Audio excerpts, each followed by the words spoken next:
Good morning and welcome to the Berrco Show, the show that brings together professional and recreational cricket. I'm Callum Beryl, and over the next 3 hours we've got a really good show for you. We'll be hearing from Carly O'Dell, our women's correspondent, who was with Danny Warren this week, the regional director for London and the East of England region for women and girls cricket, and she also oversees the Sunrisers professional side. We have Ian Perry with some cricket history, speaking about the evolution of cricket broadcasting, and a poignant moment in time for us with the West Indies against England back in the 80s. We have the national county story this week from Cornwall with some excellent insight for those younger players wanting to become professionals. George Fox, our resident kit expert, is back. He's got some truths for us about cricket clothing. And our special today is on anti-corruption, as we have an ECB director and chair of the anti-corruption committee, Martin Darlow, speaking with us. So really excited to hear what he has to say later on in the show. Just a reminder, you can catch up throughout the Berrco Show, or all the shows, via the website, berrco.co.uk, and this site has links to the Facebook page. Please give it a follow, and of course has a YouTube link on there for you to catch up, not only just the whole shows but also the individual segments, people speaking, if they're of interest to you. Today we're going to obviously still be covering all of the County Championship Day 3 live scores for this morning. We've got plenty of good cricket to talk about for you in a moment.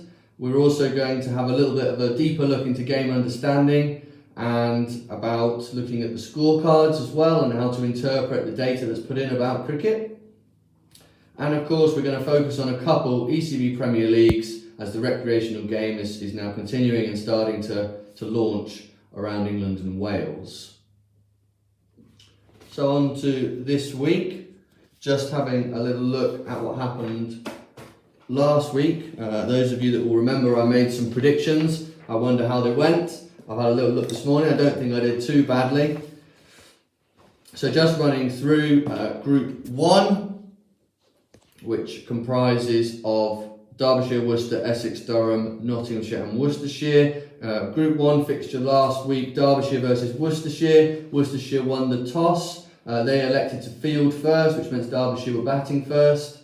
In the first innings, Derbyshire achieved 390 all out, Critchley 109, Deploy 98, and Hosin 83 not out. 4 wickets for the Worcestershire bowler Barnard. In Worcestershire's first innings, they achieved 305 runs all out. Fell with 69, Bessels 60, and 5 wickets to Critchley. Moving into the second innings, Derby achieved a score of 312 for 5 declared. Madsen 66, Critchley 84 and 55 for Hosen. 2 wickets for Darryl Mitchell, the Worcestershire bowler. All-rounder actually, should I say, opens the batting for Worcestershire. Worcestershire in reply 193 for 8. Cox with an unbeaten 60 not out of 148 balls. Critchley for Derbyshire with 3 wickets, and Atkinson as well for 3 wickets for Derbyshire. The match was a draw. I think I predicted last week, I predicted a draw, so I'm on point with the first game of Group 1. Next game was Essex versus Durham. The toss was won by Essex. They elected to bat first. In their first innings, they were rolled out for 96 all out. Dan Lawrence, the England Test batsman, with 32, top score for Essex there. 3 wickets apiece for Carson Rushworth for the Durham bowlers. In reply, Durham achieved a score of 259 all out, Borthwick 100, Pointer 52, and Simon Harmer, the Essex spinner, with 5 wickets. Moving into the second innings, Essex achieved 330 all out. Dan Lawrence again with 76, Walter 77, and Allison with a late 52, which just pushed that score up over that 300 mark. Cast with 5 wickets for Durham. Durham in their reply in the 4th innings of the game We're 123 all out, with Burnham the only notable score of 43. Again, Simon Harmer, the Essex spinner, with 5 wickets, 10 in the match. Essex won by 44 runs and somehow came back from that disastrous, I guess, sort of first innings of 96 all out. My prediction, as most people's would have been last day 3 lunchtime, was a Durham win, and somehow they've turned that around, so congratulations to Essex. And that's my pick of the Group 1 games. I think that Essex versus Durham game was had lots of twists and turns, and ultimately is why people enjoy the longer format of cricket, why it's allowed to have time and play out over a long period of time, because exceptional instances like that can happen, and before you know it, the game's twisted on a knife edge, and a different side is in the ascendancy. Moving on to the last fixture of Group 1 for last week, Nottinghamshire versus Warwickshire. Nottinghamshire won the toss, they elected to bat first. They achieved 273 all out, largely thanks to, again, a sort of a later order or batter. Score of 73 not out from Patterson White. 4 wickets for Rhodes, the Warwickshire captain. In reply, Warwickshire were 201 for 9. Dom Sibley injured, hence why it's not all out, although he couldn't continue to bat. I think it's transpired now he has broken finger, and he's added to the growing list of England players that are currently injured. Haynes 72, top scoring in that Warwickshire 201. 3 wickets for Stuart Broad and for Patterson for the Nottinghamshire bowlers. In response, the second innings, Nottinghamshire achieved 260 runs all out. Hassan Hamid 53, and those you remember a few years ago, he was very much part of the England Test setup, and hopefully a few more decent scores under his belt, and I'm sure he'll be back in the frame. He was only young when he came in, I think he was 19, so hopefully we'll see a bit more of him in years to come. Clark 56. Danny Briggs, the new signing from Sussex to Warwickshire, with 5 wickets. The standout bowler in that innings. Warwickshire moving into the 4th innings of the match, achieved 333 for 7. Hayne 57, Lamb 50, Bresnan. Those you remember, Tim Bresnan played for England for about 5 years, I think. 68 not out. Patterson with 3 wickets for Warwickshire. Warwickshire win by 3 wickets. I just want to have a look at my prediction. I predicted a draw, so I'm already 2-1 down. I've already been wrong twice. But yes, that concludes Group 1. And just for clarification for you on Group 1, this is how it currently stands. Warwickshire head up the table with 32 points, tied with Essex. Derbyshire in 3rd place and Worcestershire in 4th, again tied on 26 points. Durham and Nottinghamshire taking up 5th and 6th place currently in the group after 2 fixtures played with 18 points apiece. You'll notice that there are batting and bowling points. I'll come back to those at some point to explain them in more detail for you. Moving on to Group 2. Hampshire versus Middlesex. Hampshire won the toss, they elected to bat first, achieving a total of 319 all out. Holland 64, North East 63, and a late order innings from Abbott 58. Finn with 4 wickets for Middlesex in that innings. Middlesex in reply 79 all out. Mohammed Abbas being the main contributor to that, whipping out the top 6 batters for 11 runs. The Pakistani Test opening bowler certainly is hitting his straps, and I imagine that with any lateral movement off the pitch or any swing through the air, he's got to be one of the most dangerous bowlers in world cricket. Nathan Sounter, the only score of note, with 24 not out in that Middlesex 79 all out. Moving into the second innings, Hampshire declared on 290 for 4. Holland 146 not out. North East with 118. Stephen Finn with 2 wickets for Middlesex.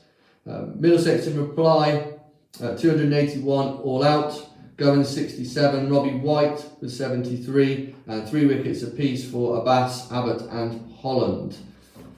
Hampshire win by 249 runs, and I did predict that one last week, so that's good. I'm back at parity at 2-all, and it's a good win, very convincing win there for Hampshire. Middlesex do have some really strong batters, so I'm hoping this week, I guess they'll look to be certainly not getting rolled easily for 79 all out. Moving on to game 2. Within the group, Somerset versus Gloucestershire, the West of England derby, as some people have called it. The toss was won by Gloucestershire. They elected to field first. Somerset achieving 312 all out. Davis 87, Craig Overton 54. 3 wickets apiece for Payne, Higgins and M. Taylor. Gloucestershire in response, 309 all out. Dent 50, Bracey 118, M. Taylor 56. March and DeLang with 4 wickets for Somerset. Into the second innings, Somerset in response were 149 all out. Hildreth with the only notable score of 64, and Higgins taking 4 wickets for Gloucestershire. Gloucestershire chasing the score down with ease with 156 for 2, Bracey 83 not out, and Gloucestershire winning by 8 wickets. That's a very convincing win, and their second win in what was considered a very tough group in Group 2, and they've knocked over Somerset and Surrey in successive weeks. Be interesting to see how they go, because I think most people didn't think they stood much chance. I think moving on to Game 3 of Group 2, Surrey versus Leicestershire. The toss was won by Leicestershire. They elected to bat first. Leicestershire achieving 375 all out. Azad 55, Evans 138, and Hill 70. Verdi and Clark 3 wickets apiece for the Surrey side. Surrey in reply, 672 for 8 declared. Ollie Pope, I'm sure, will probably feeling a lot better as one of our England middle order batters with 245, and Smith with 123 backing him up nicely. Wickets shared around the Leicestershire bowling attack. In reply, in Leicestershire's second innings, they achieved 295 for 3. Azad with a fantastic 144 off 280 balls to secure a draw. Hill was 69 not out at the end there, and 2 wickets for Jordan Clark. Yeah, managing to get a draw out from that position, I think a lot of people would have thought Leicester might well capitulate, especially trailing Surrey by 300 runs going into that second innings. It's a great effort, and one of those reasons why I think the new format at the moment with these 3 groups has become very interesting, because the likes of Leicestershire would rarely get the opportunity to play the powerhouse of Surrey. I believe I predicted a draw for this game. I was a bit ambitious, and it's paid off. So that puts me up 3-2 in my predictions. Just so you can see, Group 2. That's how the scores currently lie. First place, Hampshire with 46 points, just narrowly edging above Gloucestershire with 2 extra batting points. Batting points typically allocated for the amount of runs you would get in the first innings. So obviously Hampshire have had some mammoth first innings scores, and hence why they've got a couple more points than Gloucestershire. Third place occupied by Surrey, who have played 2 and lost 1 and drawn 1. They currently sit on 19 points. Somerset 4th, having lost 1 and won 1 with 17 points. Leicestershire sit 5th on 15, and Middlesex currently residing at the bottom of Group 2 on 9 points. Moving over to Group 3. Glamorgan versus Sussex. Sussex won the toss, elected to field first. Glamorgan in their first innings achieving 285 all out. Lloyd 84, Carlson 127 not out. Robinson 4 wickets. Ollie Robinson 4 wickets there for Sussex. Sussex in reply 481 all out. Van Zyl 113, Garton 97, and 4 wickets for the Glamorgan bowler Hogan. Glamorgan in their second innings achieving 349 all out. Carlson with another 132, and Taylor 84. Ollie Robinson with a remarkable 9 wickets in that innings to take his tally to 13 for the game. A truly outstanding effort, and notably again, he must be getting close to an England call-up. I know he's been part of the squad for a number of years. He's got to be getting close, pushing with results like that. Sussex 152 for 2 in their 4th innings in reply to Glamorgan's 349. Thomason 78 not out, Clark 54 not out. Sussex win by 8 wickets. It's a convincing win, no doubtably teed up by Ollie Robinson's 9 wickets. Thoughts with Carlson, who scored 127 not out in the first innings and 132 in the second. I think that took his tally up to 259 runs for the game, which is a remarkable effort, and congratulations to him. My prediction for that game, I believe, was a Sussex win, so I'm now up 4-2 in my predictions. And yeah, long may that continue. I like being right. Kent versus Yorkshire in the second game in Group 3. The toss was won by Yorkshire. They elected to bat first. In their first innings, they achieved 379 all out. Lyth 97, Brook 54. Darren Stevens for Kent with 4 wickets. In reply, Kent achieved 434 all out.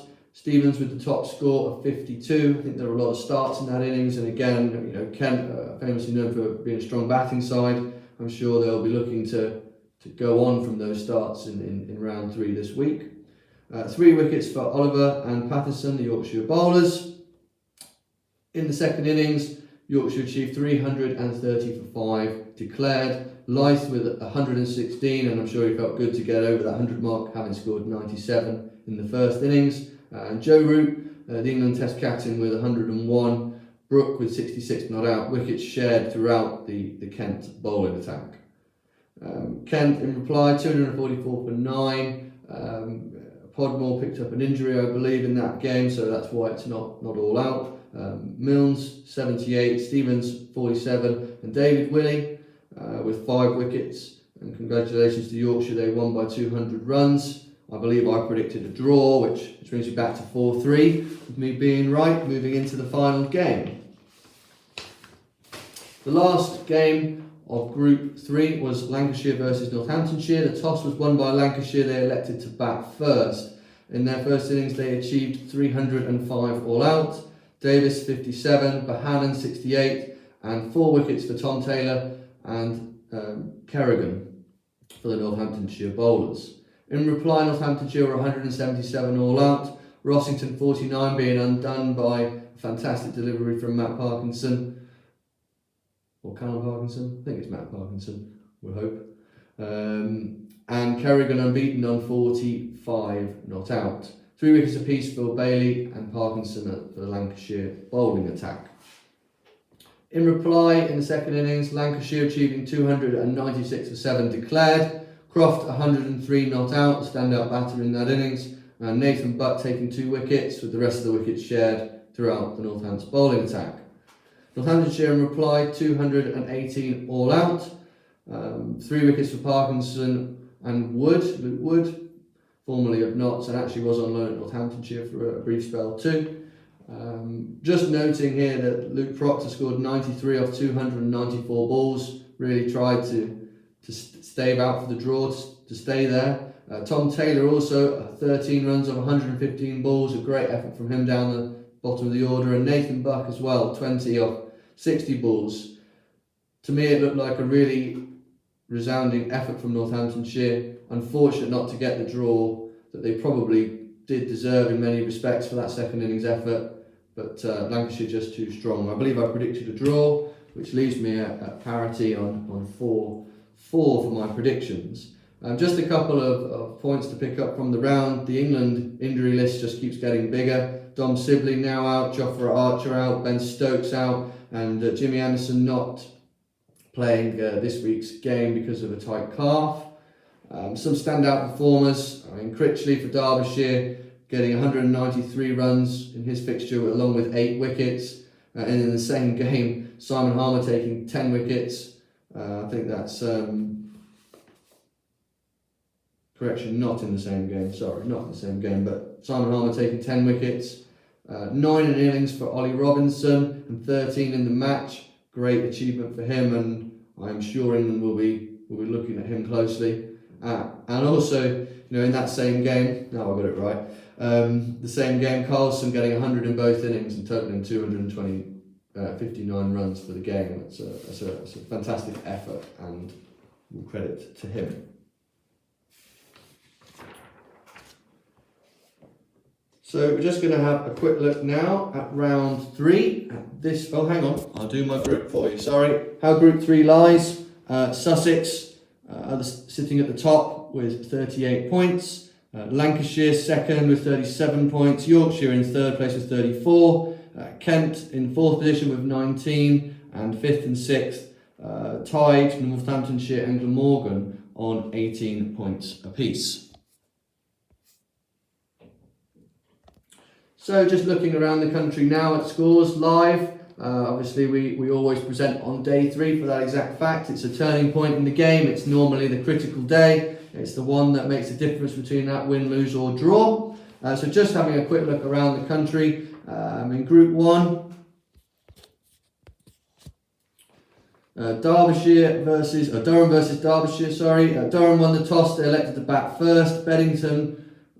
Beddingham with a mammoth 257. Burnham backing up nicely with 75. Sam Connors for Derbyshire there with 5 wickets, and congratulations to him. In the second innings, Marsden is on 76 not out. Critchley 40 runs. Rushworth with 4 wickets there for Durham. Derbyshire trail Durham by 327 runs with 5 wickets remaining. Moving on to game 2, Warwickshire versus Essex. Essex won the toss, they elected to bat first. They achieved 295 all out. Brown 68, Walter 66 and Tenduscarter with 56. 4 wickets apiece for Ollie Stone and Hannon Dolby. In reply, Warwickshire are 243 for 8. Lamb 47, and Siddle and Harmer 3 wickets apiece. Warwickshire trail Essex by 52 runs with 2 wickets remaining. Moving on to game 3 of Group 1, Worcestershire versus Nottinghamshire. Worcester won the toss and elected to bat. Libby with 117 and Leach with 84. Patterson White picking up 4 wickets for Nottinghamshire. In reply, Nottinghamshire are 99 for no loss. Slater 41 not out, and Hassab Hamid with another 50 now, backing up his 50 in the last game, and currently on 51 not out.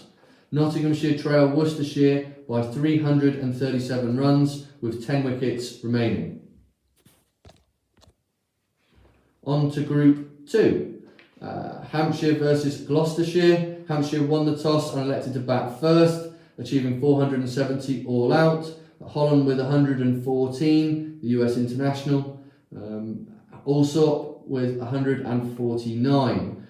Worrell and Higgins 4 wickets apiece for Gloucestershire. In reply, Gloucestershire are 114 for 2.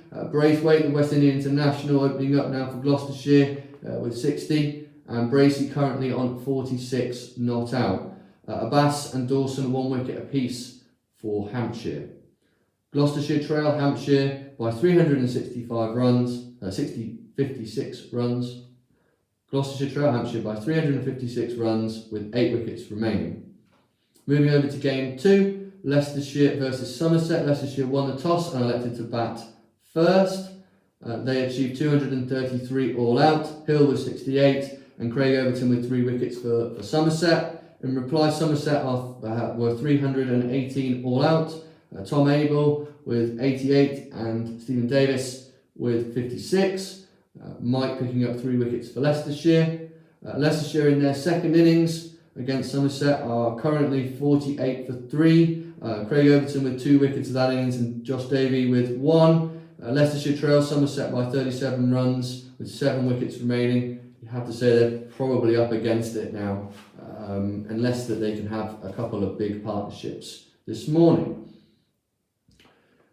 Moving on to Middlesex, Surrey, the final game in Group 2. Middlesex won the toss and elected to field. Surrey achieving 154 all out in their first innings. Stoneman, the only notable scorer, with 44. Murtagh with 4 wickets for Middlesex and Roland Jones with 3 for Middlesex.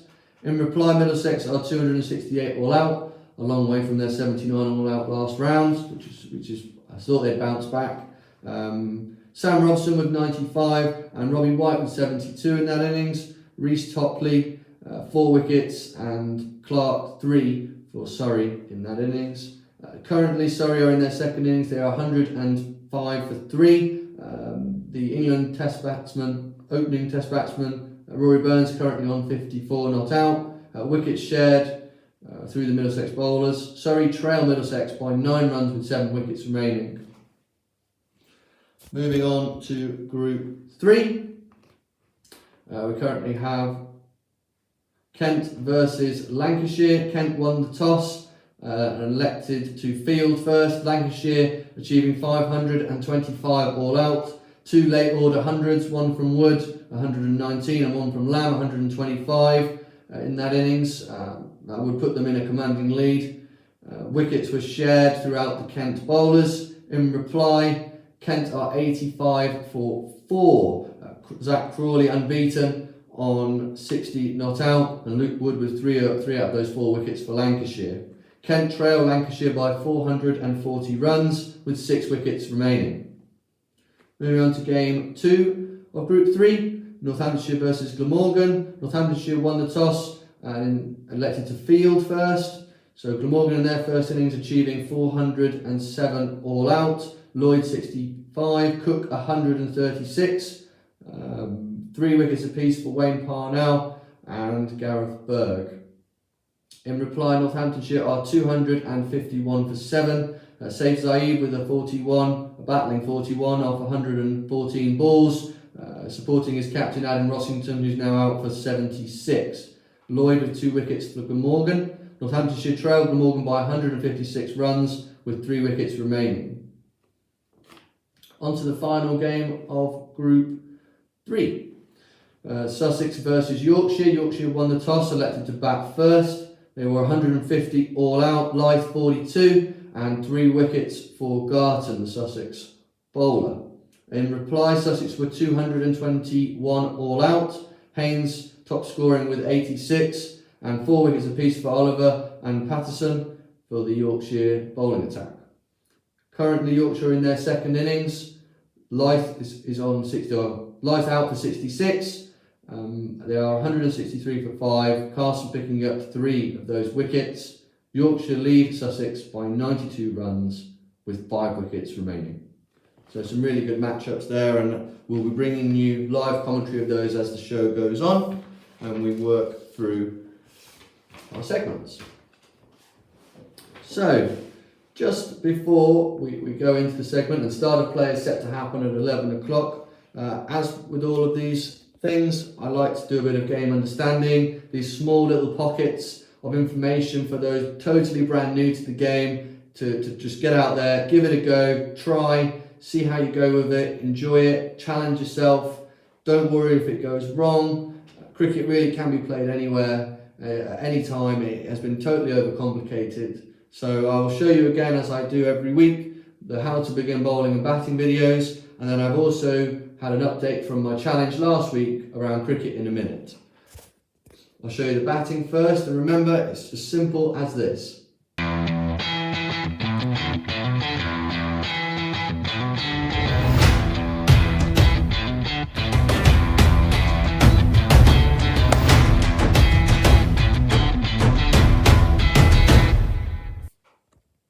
As simple as that. That's it. That's all you have to do.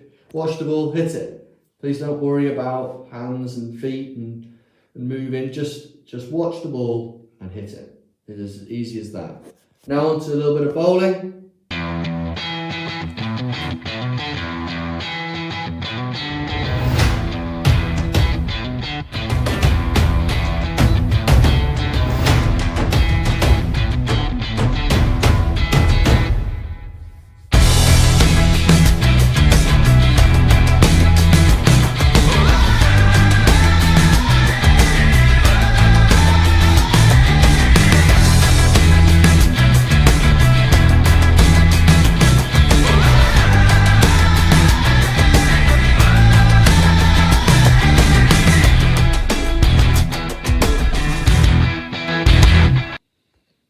And there you go, it's as simple as that. Learn how to bowl and bat.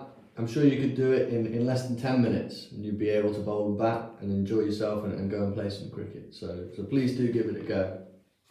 As you'll remember, last week I did a challenge out there to see who could deliver or explain cricket in a minute best. Pleased to say we've had a couple of people have a go. I've got a couple here, or one to show you in particular, that I thought was a great effort. And full acknowledgement should go to Joel Beanie for this effort. It's brilliant, and I hope you enjoy it.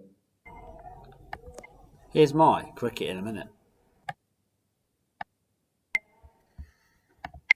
The teams. There's 11 players per team. just as it like football. However, one team is fielding and one team bats, although this is done in pairs, which you can see in this picture here. Scoring. The team who scores the most points, known as runs, wins the game. This can be done by accumulating 1s, 2s and 3s by running and traditionally with boundaries of 4s, where it bounces past the marked area on the outside, and 6s, where it goes over without bouncing, plus 5s, which occur through penalty runs. Fielders. The fielders team can stop them in up to 10 ways to get the batsman out. The most frequent 5 are bowled, caught, run out, stumped, and leg before wicket. This is also known as LBW. Fielding side need to remember to appeal though. Bowling. Bowler must deliver 6 legal deliveries to complete an over from one end. Before they must alternate with someone else. Depending on the match, depends on how many each bowler can do.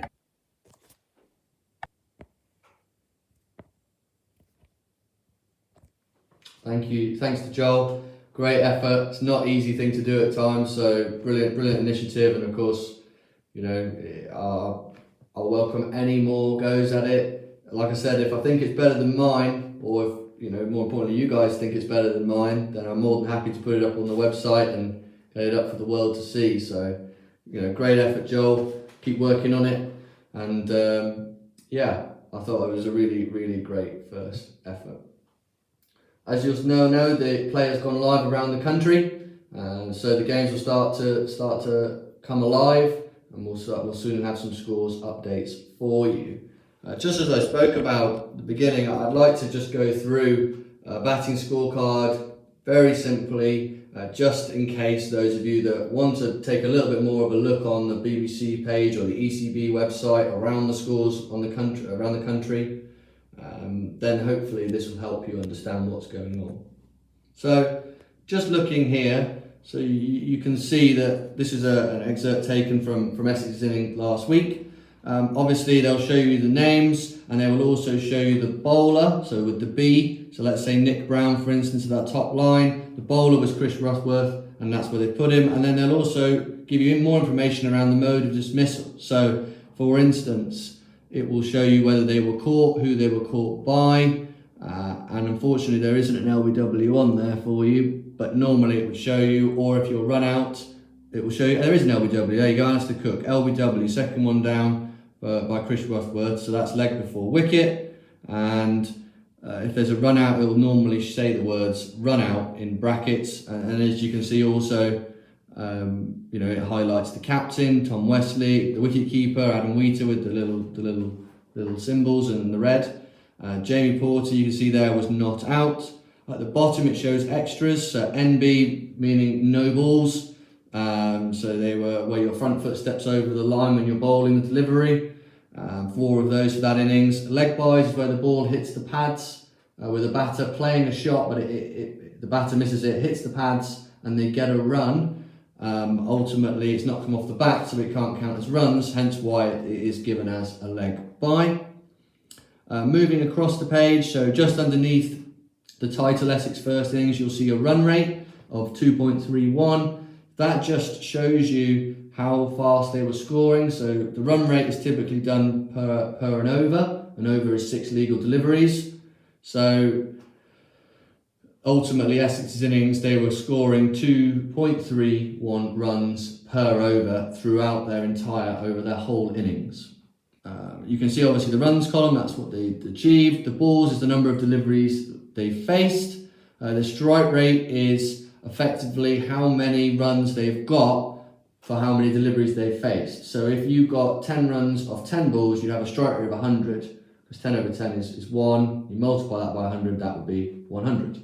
So hopefully you can see that, for instance, 6, we'll take Alistair Cook's line there, 6 over 21 balls times by 100 would equal 28.57, and that would be his strike rate. 4s, you can see are just the number of 4s where the ball goes over the boundary, having bounced inside the boundary first, and 6s, again, where the ball goes over the boundary without bouncing. So just to show you the number of high-scoring shots they've got.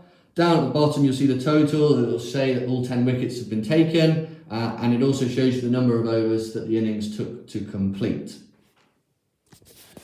Just moving across to the bowling card and what that bowling card would have looked like for the same game. So what it shows you here is obviously the name of the bowlers, the number of overs, so those 6 legal deliveries that have been bowled, the number of runs off their bowling, so how many times the batter was able to score runs, hit the ball and score runs, the number of wickets each of them took, the economy, which effectively shows how many runs they went for per over. So in this top line, Chris Brusworth, 11 overs for 13 runs, so it'll be 11 over 13, which ultimately, I'll double check as well, but ultimately that should give you, oh no, it doesn't, maybe it's 13. 13 over 11, there you go, sorry, there's my mistake for you. So it's the number of runs over the amount of overs you've bowled. The number of dots, so a dot ball is something that is a phrase used for when there's no run scored off a delivery. So it's not a no ball, it's not a wide, it's not anything illegal, it's a legal delivery, but no runs have been scored off it. And a maiden is a term used for a completed over, so 6 legal deliveries without any runs being scored off them. So as you can see there, Chris Rushworth has bowled 11 overs and 8 maidens, which means 8 of his 11 overs had no runs scored off them. More on top of that, he didn't have any illegal fractions, so he didn't bowl any no balls, any wides, anything there that would have added to the run tally, or the score tally, should we say. Just looking at fall of wickets, sometimes this can cause some confusion. Ultimately, the first line underneath the fall of wickets, that is the score at the time the wicket fell. Moving across, it will tell you the batter, and it tells you how many overs have gone. So what you'd say is Tom Wesley was the batter out after 3.6 overs, and the score then was 7 for 2. 7 runs for 2 wickets. Hopefully that has helped clear up some scorecard issues that you may or may not have had in the past. Right, enough from me. On to our first segment of the week. Carly O'Dell caught up with Danny Warren this week, and she is the Regional Director for London and East of England for all things women and girls cricket, most notably the Sunrisers.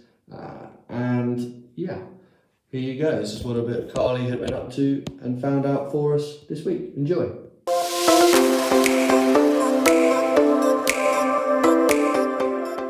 Hello, today we have Danny Warren joining me on the Berrco Show. Danny is the Regional Director of Women's Cricket for London and the East region. Danny, hello, how are you? I'm very good, thank you, Carly. Thanks for inviting me on the show. Yeah, no, thanks a lot for coming on, and yeah, thanks a lot for chatting to us. How is your role going, and how are you finding it? Obviously, you've been in position for kind of, what is it, 18 months now, all told?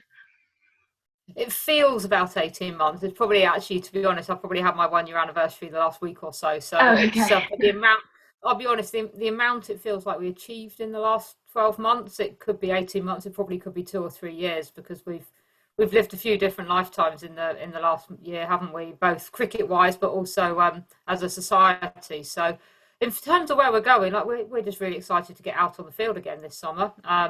Like rewind to 2020. I started the job in April, our mission being to start a professional structure within the region, and we're all sat at home not able to do anything. So to then take a name, turn it into a brand, create a team, offer contracts to a number of players, and then at the back end of the summer get out to play in the Rachel Hayhoe Flint Trophy last year was absolutely brilliant. And that was kind of our year zero, wasn't it? We then had the winter, which started a few times. We were so fortunate to be able to keep training throughout it. The elite exemption that the players were afforded was absolutely brilliant, because we've been able to continue the momentum we had from last year. And now, as we sit here at the sort of back end of April, just can't wait to get out and play cricket and turn what we've done over the last 6 months into hopefully match winning performances. Yeah, brilliant. And how important is that? Because obviously it's a huge move for women's cricket that you've obviously been a part of at the Sunrisers. How important is that you're able to offer those players professional contracts, and how has that helped the development for the franchise over the last year or so? Yeah, well, I suppose from a personal level for the players, it was absolutely massive because it gave them an opportunity to really focus on their cricket. And that's something that we've seen over the winter.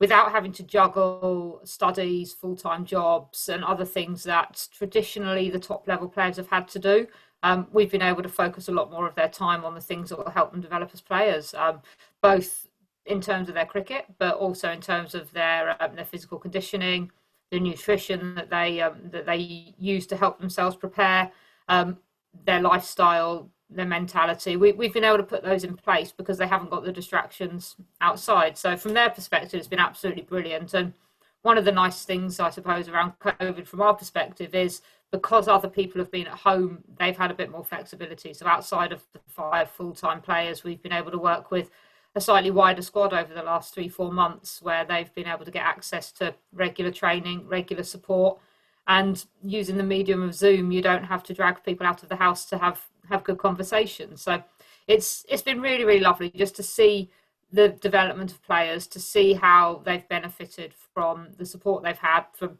the expertise we now have as a team off the field, both from a physical perspective and a cricket perspective. And hopefully that will really translate into a really good style of cricket, some confident players and some really exciting matches over the summer. How have you seen the development kind of whittle down further through down to women's and girls cricket? Have you kind of seen a change and a development since those full-time contracts have been introduced? Yeah, across the whole pathway since last summer, I suppose one of the things that's really heartened me the most in my role is the amazing buy-in that we've got from the 8-9 counties within our region. As a London and the East, we cover quite a large area, both geographically, but also in terms of the number of county boards that will be running their own age group pathways and their own senior women's teams. So yeah, starting down south with Middlesex and Essex, all the way up to Northamptonshire and then across to Norfolk, Suffolk. In between, we've got Hertfordshire, Cambridgeshire, Hunts and Beds who work together as Cricket East. So to have their buy-in, to have the amazing appetite that they have to soak up any information and any support that we have, it has been amazing to see. And we've been able to work with them in a very flexible way over the winter, as we've had to stop and start a few times to observe players for our academy. We're pretty much in a position now we started working, we played a couple of games with our academy. We'll shortly announce the players that are on that cohort, and it's really exciting to see the talent that's coming through the system that we can tap into. As a region, we probably haven't had as much sort of support in the past for those players. Now we can do that. Just for kind of anyone who's watching who maybe doesn't know, in terms of that pathway that you've mentioned that has kind of been developed, like you say, since your role's been going, really. How does that work, and can you kind of explain that to us from a point of how kind of a young girl goes from playing cricket in Norfolk and then progresses upwards to Sunrise's level? Yeah, well, Carly, it's a massive collaborative effort, really. It all starts with the coaches and the pathway leads within their home county. They work with them, they see the talent that they have, and they'll put a nomination forward to us. Over the winter, it started in September, October. We took those nominations in. We started the process of selecting both for our academy, but also for an emerging player programme. We were hamstrung a bit by the changes of regulations. Saw some players before Christmas. From Christmas through to the beginning of April, no one was able to access recreational cricket. So we didn't get to see many players then, but we kept working with them over the video mediums. We did a lot of workshops. We did a lot of sort of getting to know the players. And those, we've selected 14 now for our academy, with a couple of places that we will keep open for those who may perform in county cricket over the coming weeks. And then if you look below that, we've got an emerging player programme that will run some skill sets over the summer before looking again to select for next winter. So it's there's a lot going on. From a senior side, we're relatively stable at the moment, but we've also got some players we want to look at around the region and further afield to boost the skill set that we have within the squad. And yeah, it's just been really nice to see the depth of talent that's out there, the depth of the skills, the real enthusiasm that everyone has for the game, and it won't be long before we see that translated, hopefully at a Sunrisers level. Do you feel like, as someone who works within women's cricket, that there has been a spark in interest and an improvement in standards?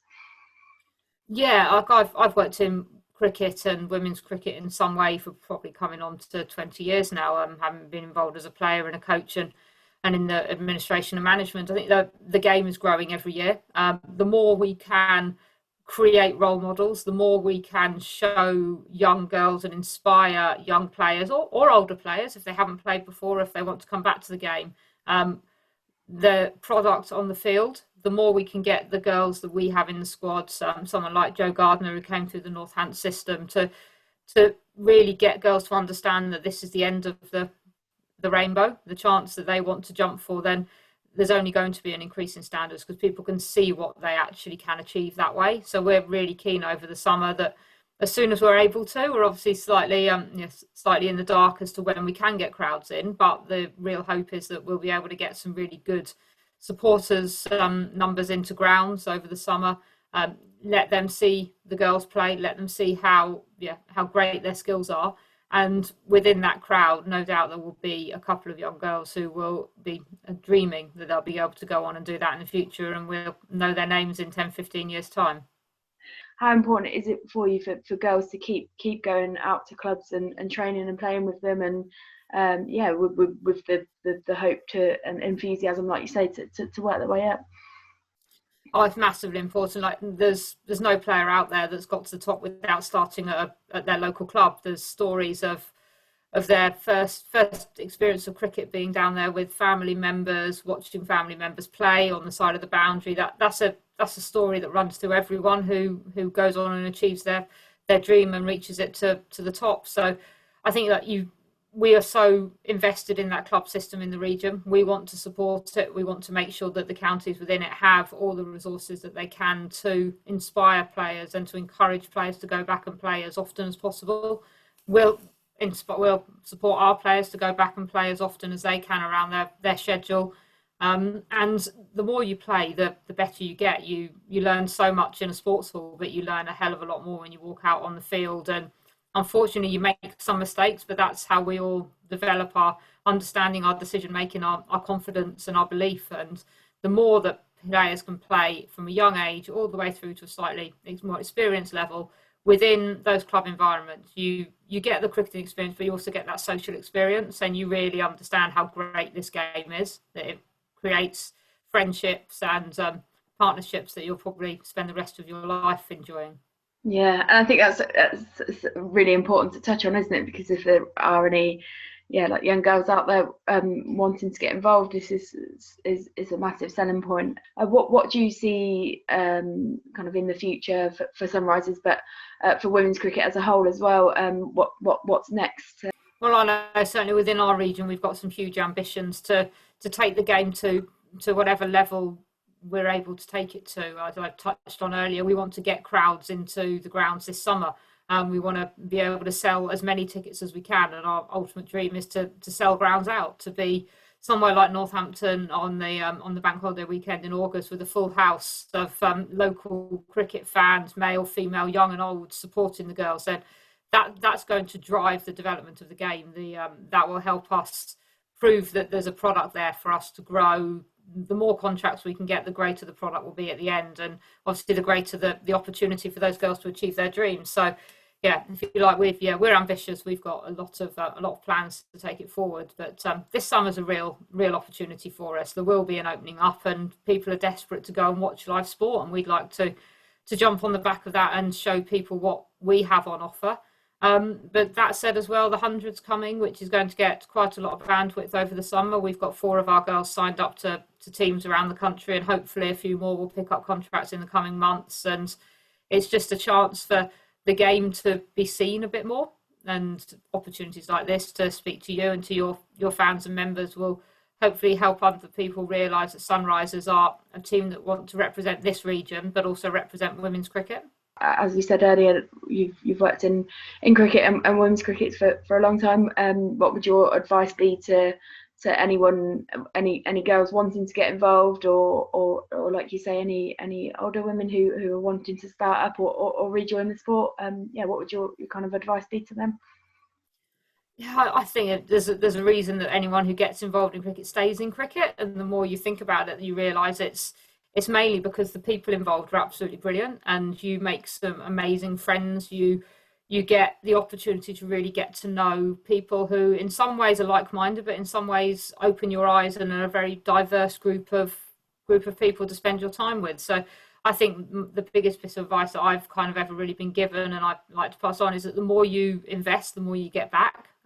Whether you're a young player coming through and you want to be at your club, maybe helping with some of the all-stars or the dynamos as you get a bit older, or whether you're someone who's never played cricket but wants to get involved behind the scenes, take up officiating, or just quite simply be an advocate for the game. The more you personally put in, the more you will always find yourself rewarded by it, because this sport does give everyone great opportunities. Thanks a lot for coming on. I really appreciate it, and good luck to you and the Sunrisers for the up and coming season. Thank you, Kai. Well, hopefully we'll see you at a couple of games. Yeah, definitely. Hopefully, looking forward to getting down to them. Thank you.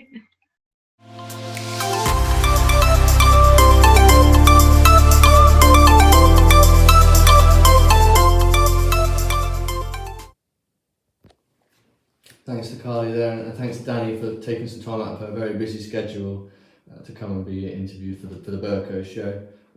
Good luck to the Sunrisers this year. I know they've done a massive amount of preparation, or as much as they were able to do, considering the pandemic. But all credit to them for battling through, and I think they should have a great season, and it'll be interesting to see how they go.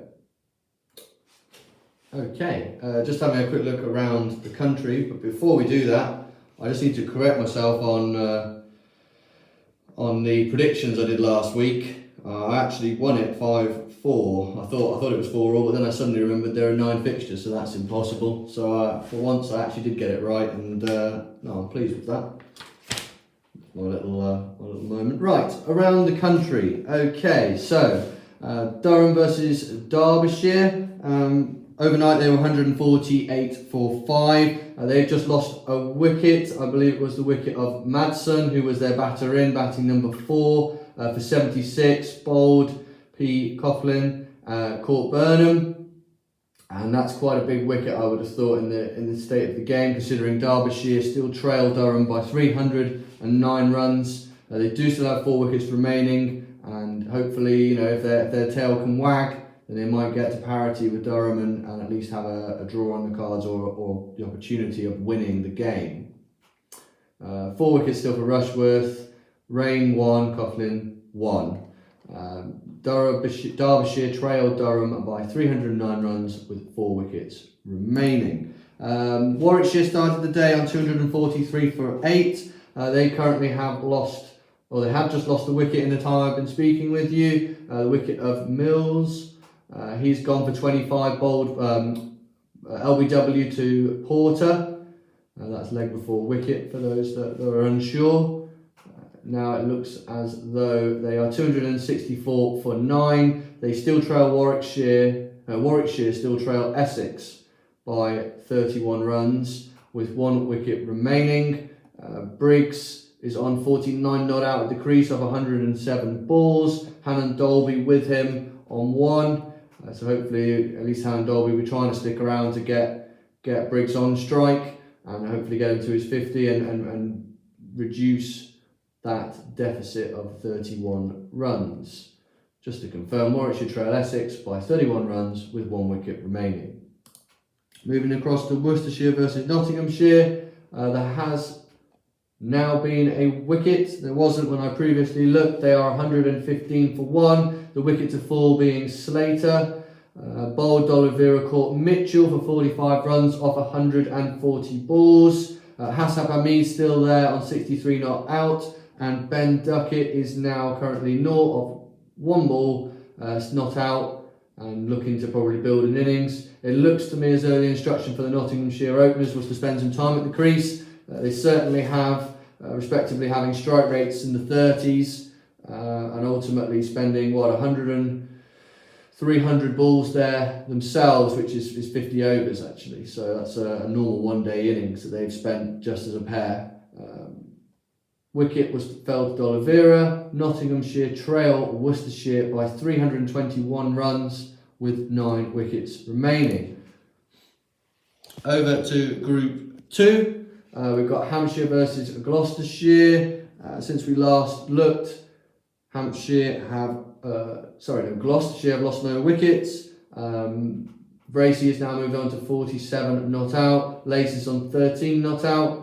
Bracey's 47 coming off 132 balls. So again, he's been there a long time, looking to really cement the foundations. And I guess he's having to accommodate the likes of Carl Abbott, Mohammed Abbas, and Dawson, who are all good bowlers, as well as Holland, Crane and Wheat, to be fair. They wheel. They do have a very strong bowling attack to Hampshire. I think they are most people's favourites for certainly being up there, if not in the final of this competition. Gloucestershire trail Hampshire by 342 runs with 8 wickets remaining. On to Leicestershire versus Somerset. Since we last spoke, Leicester lost a wicket. That was the wicket of Patel. 27 runs he achieved off 70 balls. Caught by Hildreth, bowled Craig Overton. That's his 3rd wicket. He's currently bowled 10 overs or 10.1 overs with 7 maidens. Just for 8 runs, 3 wickets, an economy of 0.79, which means he's going at less than 1 run per his 6 legal deliveries per over.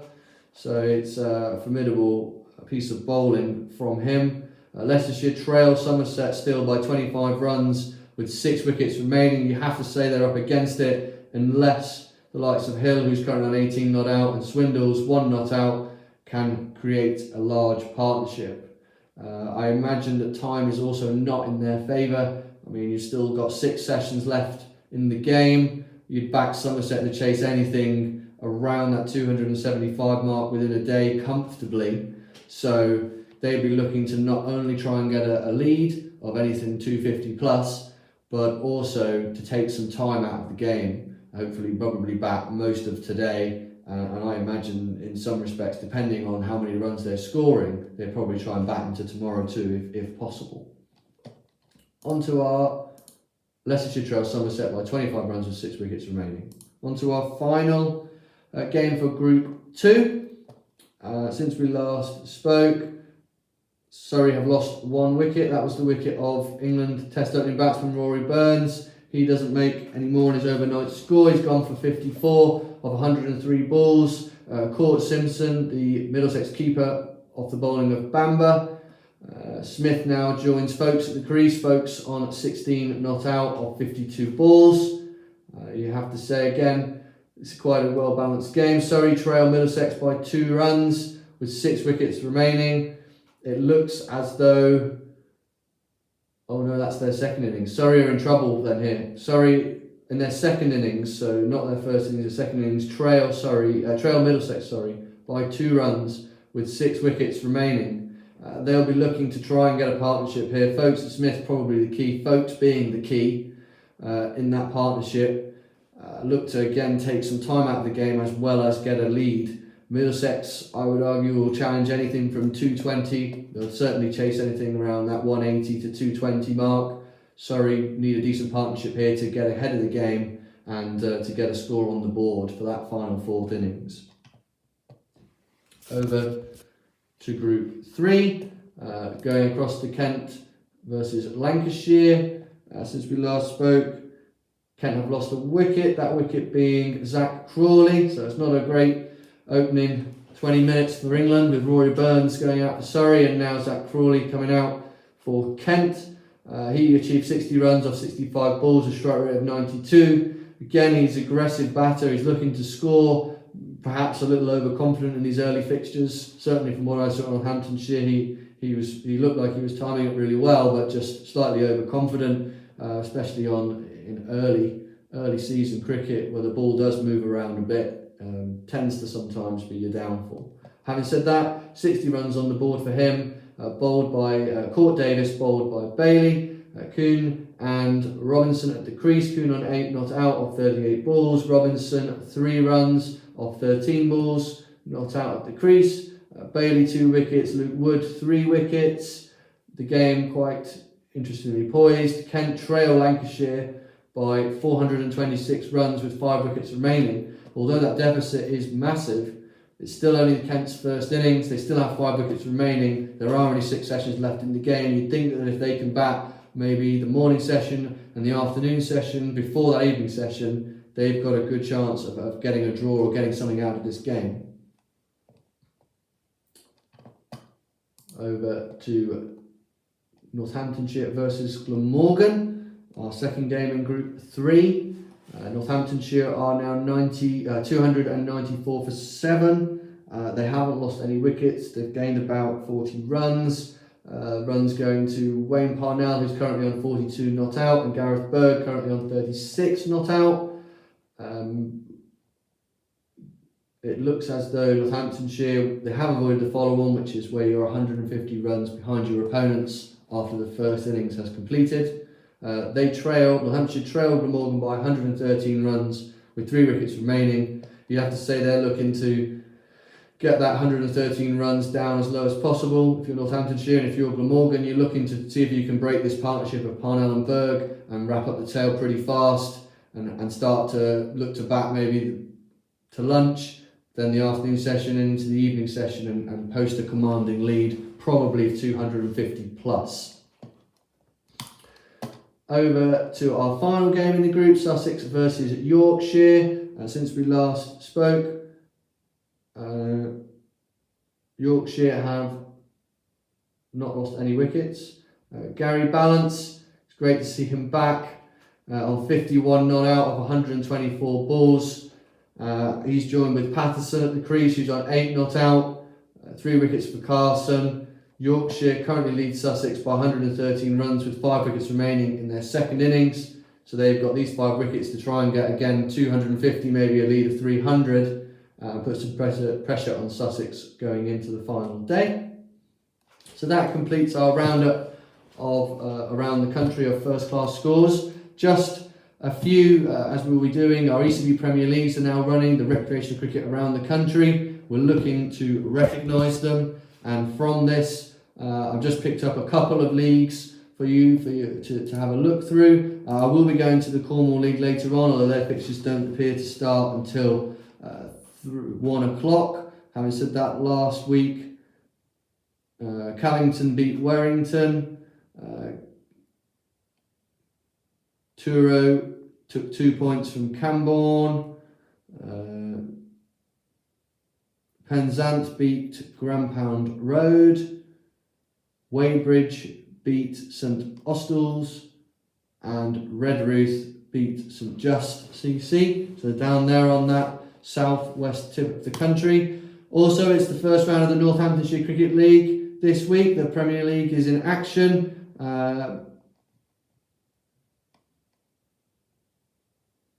And the scores around the league are currently Brigstock Horton says match in progress, nothing updated. Geddington versus Old Northamptonians. Geddington are 14 for 1. Overston Park versus Brixworth. Overston are currently on 42 for no loss of 7 overs. Peterborough Town versus Desborough. Desborough are currently 24 for 1 of 7 overs. Rushdenheim against Oundle. Oundle are currently 25 for 1.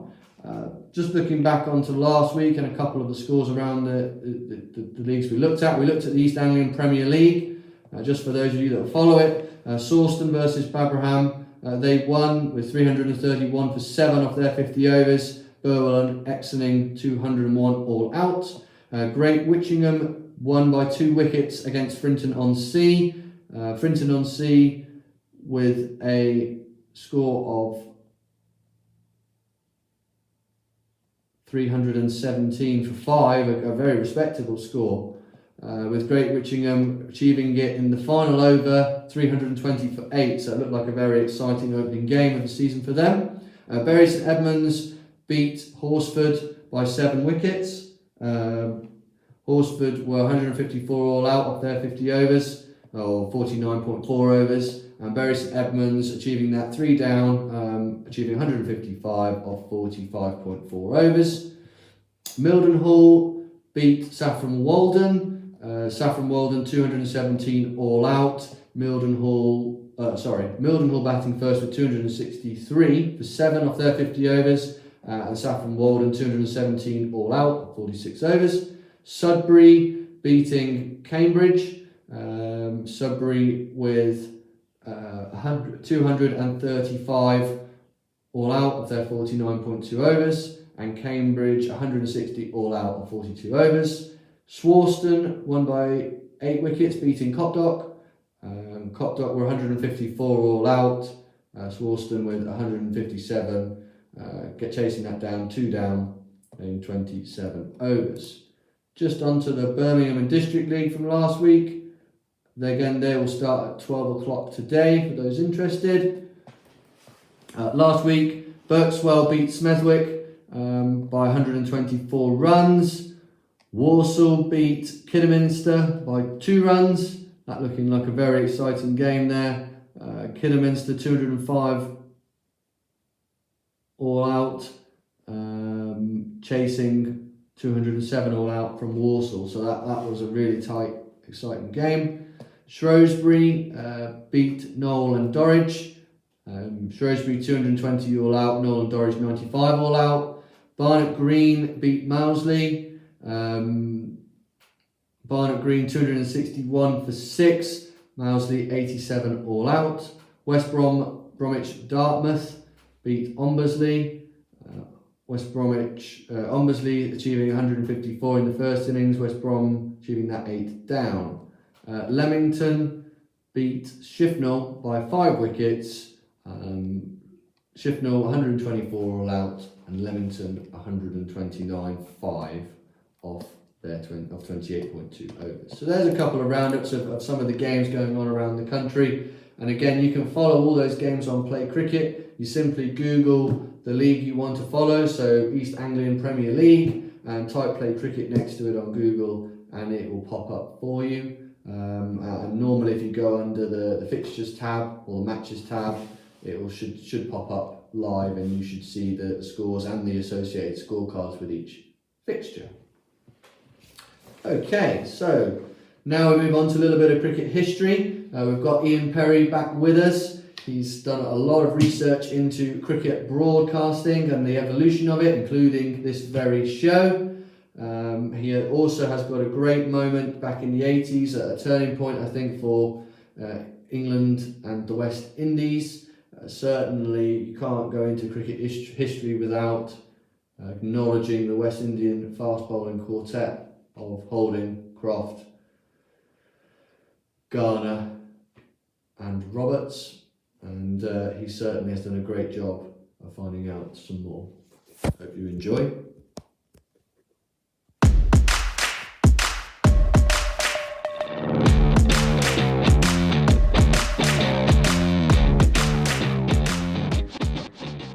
Welcome back for some more cricket history with Ian Perry. Ian, how are you? I'm very well, thanks. How about yourself? Yeah, I'm good. I'm not too bad, and the weather's certainly brightened up, and plenty of cricket's been played. I mean, I could barely walk on Monday after my game on Sunday, and I know you've got one coming up soon, so it's good to be back. Yes, indeed. Yeah, I probably won't be walking straight on Monday, but hopefully it'll be worth it. No, I'm sure it will be, and to all those viewers watching that are back out there too, I hope you're enjoying yourselves out on those cricket pitches in the sunshine. So Ian, we're going to have a little look at cricket broadcasting this week. I think you've uncovered a few mysteries that were there in the past, and over to you. Hi.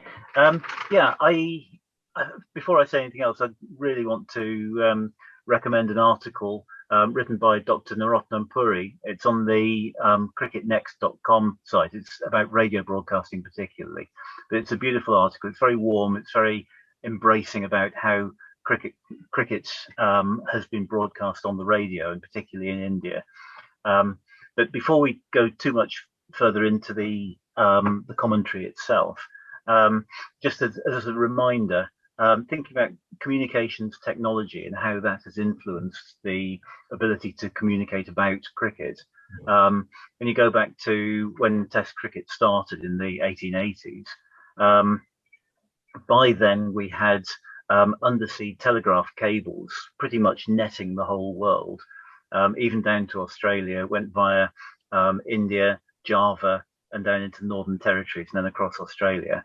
That allowed Morse code signaling, but nothing else. There was no voice until the 1890s wireless telegraphy, so still delivering Morse code signals. So everything was did, did, did, did, did, did, did. And of course, that limits hugely the amount of information you can transmit. In fact, one of the early transatlantic telegraph cables, it took them all day to send 4 short messages. So it gives you an idea of how difficult communication was in those days. Speech radio actually first started to kind of spread its wings in the 1920s. But then television came along quite quickly afterwards. It's startling how quickly television came on after speech radio. So 1930s, the first broadcasts, and then by the 1950s, it was pretty much mainstream. In the 1990s, satellite for phone, for radio, for television communication. And obviously now we've got internet streaming, which means that anywhere in the world you can find out about anything that's happened within seconds. Including this show. Including this show. And of course, that makes it quite scary. But particularly when all your medium is voice, then of course one of the keys to the art of communication is that ability to create a picture.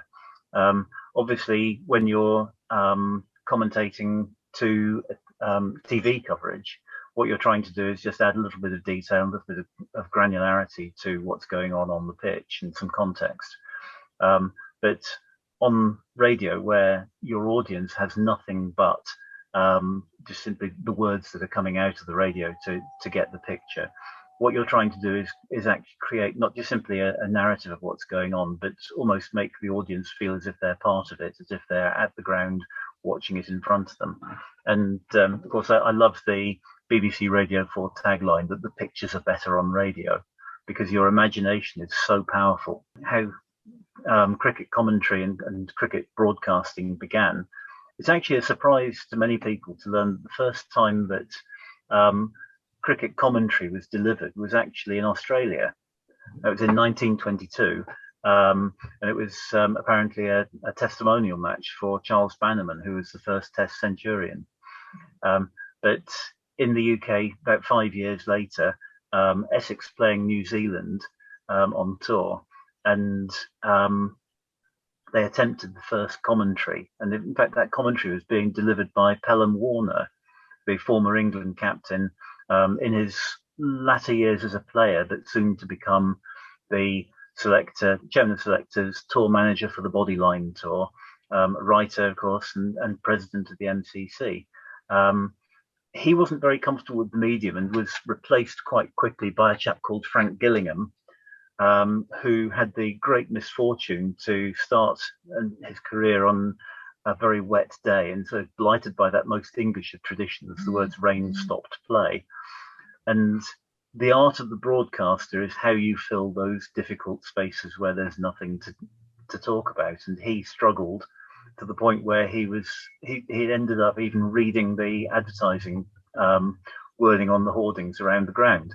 I mean, we used to tell a few of the young batters that used to get distracted easily or needed to switch off from batting to relax to read the perimeter. But Yeah. I mean, could you imagine the advertisement industry today if everyone's going to go around and read all the perimeter boards out for them? In the 1920s, of course, this didn't really work very well, and so Gillingham was moved on quite quickly, and a chap called Teddy Wakelam, who was a rugby, football and tennis commentator, had a go. But he struggled again and actually advised the BBC very strongly not to go ahead with this. It wasn't a suitable subject for the medium, and it wasn't a suitable medium for the subject. The French Poste Parisien network took up the mantle, and they employed a retired player and journalist called Alan Fairfax, an Australian bowler, who was then receiving telegraphs of the events, not quite ball by ball, but over by over. And he was then synthesizing a commentary around it, using his own experience and his imagination to, again, paint that picture, to flesh out the bare bones of the score, to give people a picture of what was going on. The 1938 Lord's and Oval tests were the first to be covered on television. And of course, the Oval test in 1938 was when Hutton scored his magnificent 364, which to date now is still the highest individual score by an England player, and the highest score in Ashes cricket, and of course surpassed Bradman's 334, which was the previous highest Ashes score. The Test match special itself was first established properly in 1957. They were delivering proper commentary, full-time, ball-by-ball commentary for the whole game. And of course, that led to a whole catalogue of these wonderful stars of radio commentary. So Howard Marshall himself, Jim Swanton, Rex Alston, Alan Gibson, and of course, then you look at people like John Arlott, Brian Johnston. Christopher Martin Jenkins was a wonderful commentator with an incredible technical grasp for the game. Don Mosey, Henry Blofeld, and of course now Jonathan Agnew. And with the greatest respect to Agnew's Test career, of course, all of those primarily are journalists rather than players. And so alongside them were people like Trevor Bailey, Fred Truman, Geoffrey Boycott, and of course now, as the ladies' game has developed, then former players like Charlotte Edwards, Ebony Rainford Brent, to give that extra depth of understanding and empathy for the game from the player's perspective. Personal bit for me as well is that, of course, at the same time as the commentators and the summarisers, you had the scorers. And of course, Arthur Wrigley was the principal scorer for such a long time, succeeded by Bill Frindle and now Andy Zaltzman, the stand-up comedian. And Wrigley and Frindle, between them, or in succession, developed the whole of the linear scoring technique, where you move progressively down a page with everything bound up into one tabular form, which, of course, if you're used to the conventional scorebook type display, this thing's completely incomprehensible. But once you actually understand it, it gives tremendous detail about how the game is played, and of course perfectly suited to somebody supporting the commentary, because it then gives you that blow by blow, instant by instant breakdown of the flow of the game. A special thing, really, isn't it? You know, the scorers are often overlooked, and actually you forget that, I suppose, and I certainly forgot there, Ian, that actually they're feeding information not just to the players and the officials, but also to the broadcasters, the journalists, the Absolutely. teams. Yeah.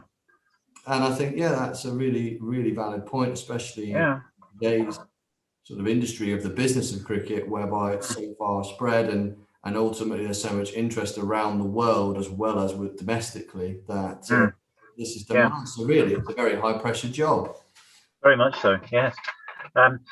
You mentioned elsewhere around the world, and of course I couldn't not mention people like Alan McGillivray, Lindsay Hassett, Jim Maxwell, of course, the most brilliant Australian commentator, and Bill Lawry, former Australian opening batsman, who's now become a superb commentator and summariser in one.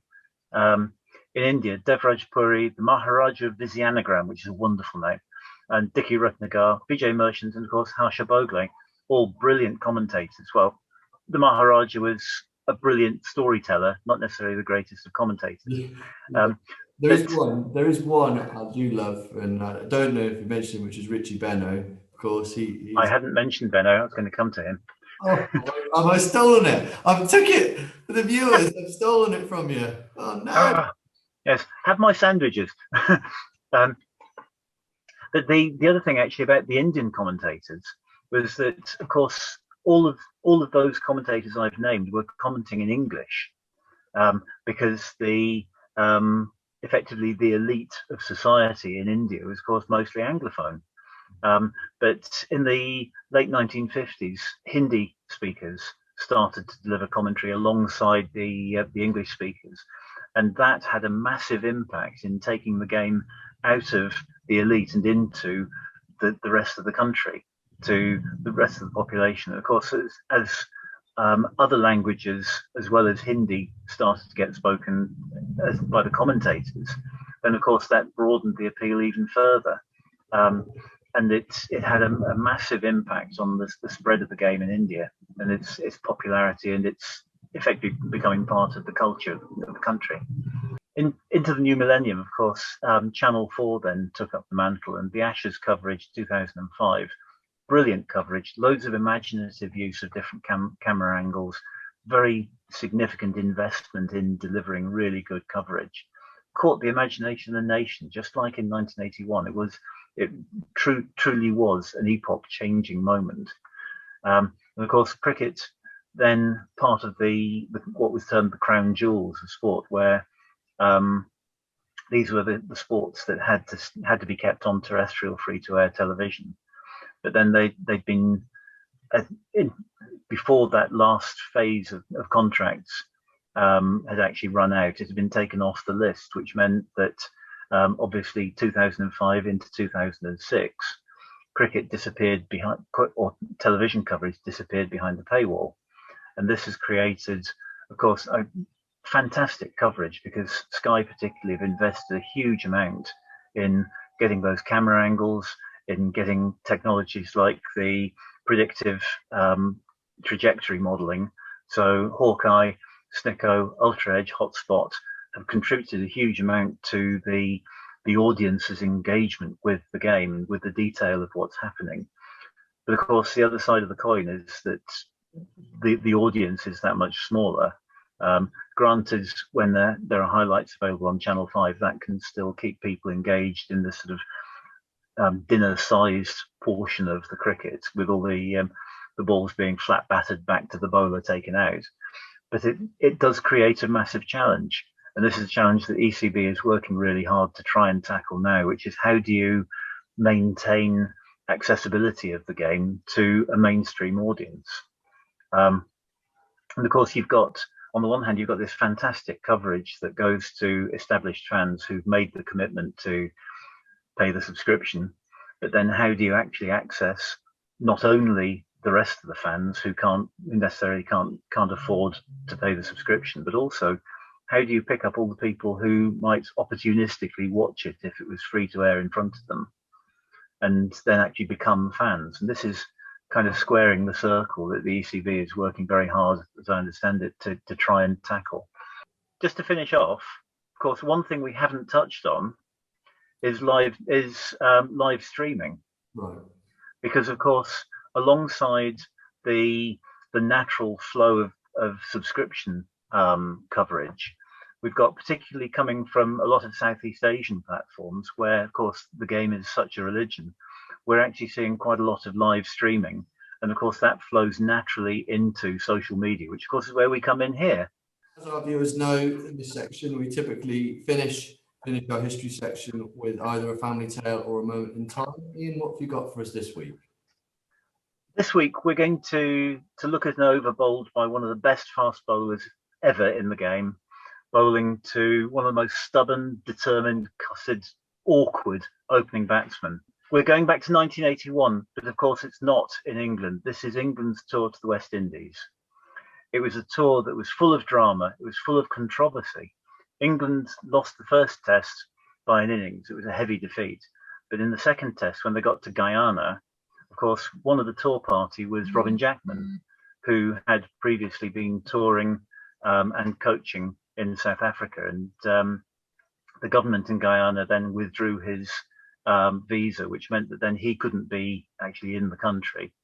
And the whole party then essentially walked away from the second test match in Guyana and moved straight on to Bridgetown in Barbados for the third. Now this test started, of course, the Kensington Oval, massive hothouse of fans and supporters when England are playing the West Indies in a test match. You know, the atmosphere is febrile. It closes in on you hugely.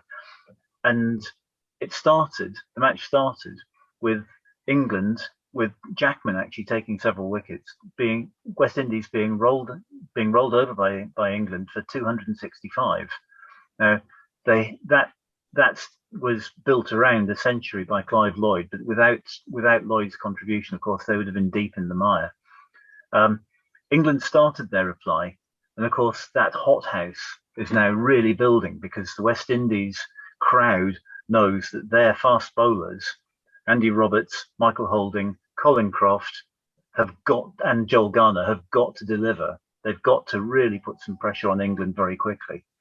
In the first over, Andy Roberts opens the bowling to Gooch. He manages to squeeze one away to the boundary. Of course, with close fielders packed in, anything past the screen is just going to fly away. So at the end of the over, everything turns around to Holding marking out his run up to bowl into Boycott. And of course, you know how that atmosphere is then going to build and build and build.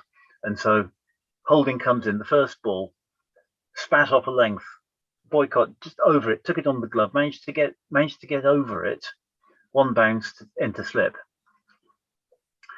And the noise is still building further and further. The second ball whistled past the edge, straight to Derek Murray. The third ball kicked again and gave him an absolute shiner on his thigh. Carried that one for at least a week. The noise level, of course, now everybody's sensing this increasing pressure, this proper boiling point that we're starting to get up to. Boycott himself later said he never knew much about the fourth or fifth balls. When you watch it, say on a YouTube clip, he's fighting to get over the ball, and both of them are squeezed out to gully. But every ball has been slightly short of a length, so it's pushing him back onto his back foot more and more. That sixth ball, Holding later claimed he hadn't been bowling very quickly, but he stepped up a pace, and it's slightly fuller, and Boycott hesitating very slightly, still slightly back on his heels, half forward, and the ball took out his often middle stumps. It's the end of the over. It's the best over that anybody has. It's the greatest over in cricket. It's the pressure, the time, the crowd's response, everything just erupted. And England have lost their first wicket, and Boycott has been out for a duck after 6 balls. And it's an incredible moment. Gatting then came in and was absolutely blown away by Andy Roberts. So England suddenly are 11 for 2.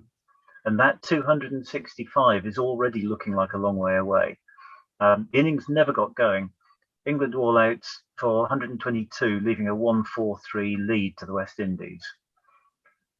That night, there's always a poignant bit to this. And that night, at about 10 o'clock at night local time, Ken Barrington, the great Ken Barrington, the England tour assistant manager, had his second heart attack and tragically died. The news broke overnight. There was a minute's silence in the team room, and then another minute's silence in the ground. The match carried on. Viv Richards made a brilliant second innings century. England then, second innings, quite understandably, really struggling to just retain their focus on the game, all out to give West Indies a 298-run victory, despite a battling rearguard 116 by Graham Gooch. But the moment that match pivoted, the way the whole match pivoted on the point of that one over, Michael Holding to Geoffrey Boycott. Brilliant. No, I like that. Been great to have you, and look forward to next week. I look forward to that. Take care.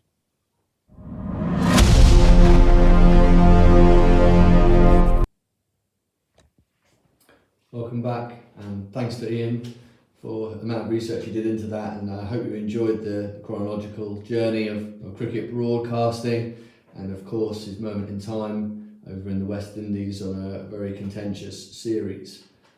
Looking around the country at some of the scores since we last spoke, Derbyshire against Durham. Derbyshire are still in back. They are 184 for 6. They still trail Durham by 291 runs with 4 wickets remaining. Since we last spoke, they haven't lost any wickets. Hosting at the crease, 20 not out. guessed at the crease 15 not out.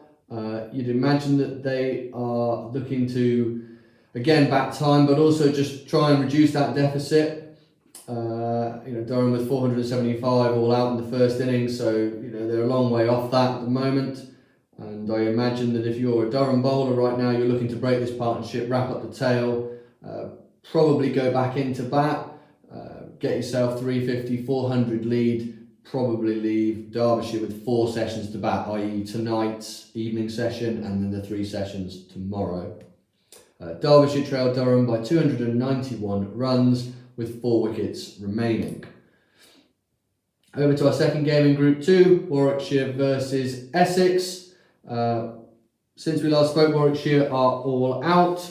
They were all out for 284. The last wickets to fall were Miles and Hannah Dolby, leaving Harmer with 4 wickets to back up his 10 in the last fixture. Essex are currently 1 ball into their second innings. They are no runs with no loss. Essex lead Warwickshire by 11 runs with 10 wickets remaining. Depending on how hard Essex want to push the game, they'll probably look to get a total 250, 300. They have to keep their eye on the amount of time left in the game because they need to take 10 wickets in order to beat Warwickshire. So you'd imagine they'll bat quite happily for the next hour till lunch, and then they'd probably look to see if they can hit the accelerator and see what sort of total they could get for Warwickshire to chase potentially on the final day. Could be set up as a really interesting game, or if Essex decide that they would, they don't want to lose, they want to be risk averse, then they could well bat longer and almost in effect bat Warwickshire out of the game. Of course, there is the alternative, which is Warwickshire whip out Essex really fast and put a massive amount and chase off the runs. The likelihood of that happening is quite low. I imagine most of the wickets around the country are fairly flat. The weather looks good to me, minimal cloud cover. I wouldn't have thought that ball's moving around that much, but as we saw last week, I've been wrong before. Moving on to the last fixture, so that's Essex leading Warwickshire by 11 runs with 10 wickets remaining. Moving on to the last fixture, Worcestershire versus Nottinghamshire. Since we last spoke, Nottinghamshire have lost a wicket, that of Duckett. He went for 5, bowled by Joseph Court-Barnard. That is, I believe, Alzari Joseph, who is the West Indian Test fast bowler, and he is fast. So yeah, certainly another scout for him in ex-Test player and Duckett. Nottinghamshire are currently on 143 for 2. They trail Worcestershire by 293 runs with 8 wickets remaining. And I have to say, they get a big partnership now going into lunch. This game looks very set for a draw, unless there's some very aggressive declarations played by Nottinghamshire, or I think that's probably set for a draw, that fixture. Moving on to Group 2, Hampshire versus Gloucestershire. Since we last spoke, when I made my notes, Gloucestershire hadn't lost a wicket, but they have now. That of Lace, he's gone for 20 of 56 balls. Court McManus of the bowling of Abbas. Bracey's still there, 59 not out of 160 balls, and Cockbain is now with him at the crease, none of 3 balls currently. Abbas now has 2 wickets. The game, interestingly poised. Gloucestershire trail Hampshire by 319 runs with 7 wickets remaining. Time seems to be the key in this game. If Gloucestershire bat most of today, get anywhere near Hampshire's total, you'd imagine that game is also set for a draw. Moving on to game 2 of Group 2, Leicestershire versus Somerset. Since we last spoke, Leicester have not lost a wicket. They moved on to 100. They were 52 for 4 last time we spoke. They're now 104 for 4. They currently lead Somerset by 19 runs with 6 wickets remaining. Hill at the crease, unbeaten on 38 of 78 balls. Swindle's with him on 19 of 46 balls. Marchant de Lang, the big South African bowler, is currently bowling 5 overs, no wickets yet, but only for 15 runs. He's going at a very economical rate of 2.65. Just to confirm, Leicestershire lead Somerset by 19 runs with 6 wickets remaining. On to the final game of Group 2, Middlesex versus Surrey. Since we last spoke, Surrey were 108 for 4. They are now 124 for 7. They have lost 3 wickets, those being Folkes, Smith and Clark. Folkes dismissed by Court Robson, bowled Murtagh for 17 of 55 balls. Smith LBW to Bamber for 11 runs off 31 balls. And Clark bowled by Toby Rowland-Jones for 4 runs off 15 balls. You'd have to say Surrey currently leading Middlesex by 10 runs with 3 wickets remaining. I would argue this game's going to be over early. I wouldn't see, unless they can have a big partnership, and you can't put it beyond Clark and Topley to do that. That is Ricky Clark, of course, who has scored a massive amount of runs, the former Warwickshire player, at that lower order. And Reece Topley can certainly hang around with him. Maybe they get 100, 150 ahead, but I would back Middlesex to chase pretty much anything they get from this point, barring something exceptional happening. Just to confirm, Surrey lead Middlesex by 14 runs with just 3 wickets remaining in their second innings. Moving on to Group 3, Kent versus Lancashire. Since we last spoke, Kent were 92 for 5. They are now 127 for 7. They have lost 2 wickets, those being Kuhn and Stevens. Stevens finally having a low score of 1 or 5 balls. I think he's probably, I don't think he's got below sort of 30 or 40 in all his innings to date. So that's unusual for him. Kuhn 21 of 62 balls. Court Jones bowled by Parkinson, and that is Matt Parkinson of Lancashire. Just to confirm, Kent trail Lancashire by 398 runs with 3 wickets remaining. Again, it'll be time for Kent. They'll probably want to not be all out before lunch. That's for another 54 minutes. If they can hang on in there, I imagine it's a tough one. I don't know whether Lancashire will fancy maybe a little bat for 20 overs, 25 overs. If they were to roll Kent, give their bowlers a little bit of a rest. And then they'll certainly be coming out with Kent looking at 400 plus to chase, probably over 4 sessions. That's a tall ask for Kent with a very, very good Lancashire bowling lineup, albeit without Saqib Mahmood, the current England Lions fast bowler, who, believe you me, last week was bowling very fast at Northampton. I watched the opening spell. Unsure why he's missing the game. Maybe he's picked up a knock, but hopefully speedy recovery for him. Just to confirm, Kent trail Lancashire by 398 runs with 3 wickets remaining. On to Northamptonshire, where they were going really well. They've just lost a wicket, that being the wicket of Parnell for 54 runs off 95 balls, bowled by Whale. Berg still at the crease, just gone to his 50 off 83 balls, and Nathan Buck, who we know from last week can hang around, is with him at the moment. Northamptonshire currently on 322 for 8. They trailed Glamorgan by 85 runs with 2 wickets remaining. You'd have to say again, probably time is running out in this fixture for a result, but you just never know. On to our final game of Group 3. That is between Sussex and Yorkshire. Since we last spoke, Yorkshire were on 179 for 5. They are now on 226 for 7. They have lost 2 wickets, those being of Patterson for 17, bowled Garton of 40 balls, and Gary Balance is now out as well, bowled, Carson for 74 runs of 151 balls. Yorkshire currently lead Sussex by 155 runs with 3 wickets remaining. 4 of those wickets to Carson out of the 7 down.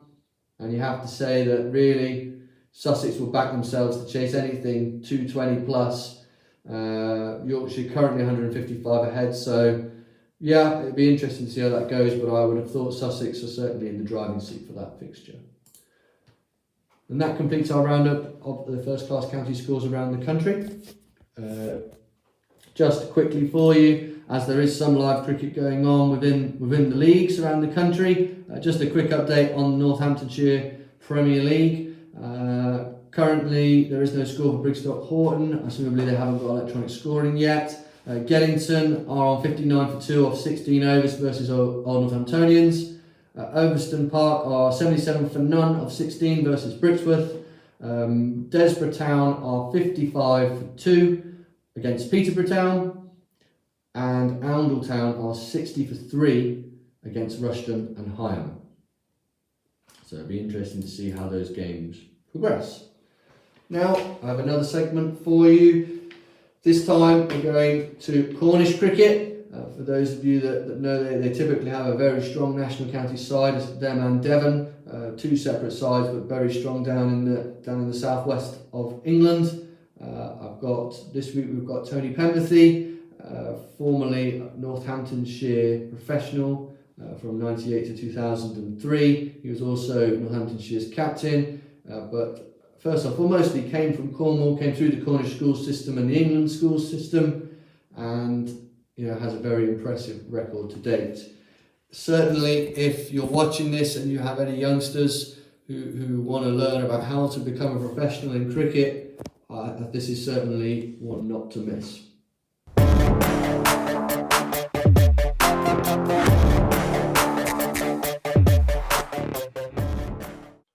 Hi, I'm here with Tony Pemberthy. Tony, how are you doing? I'm very well, thank you. Yourself?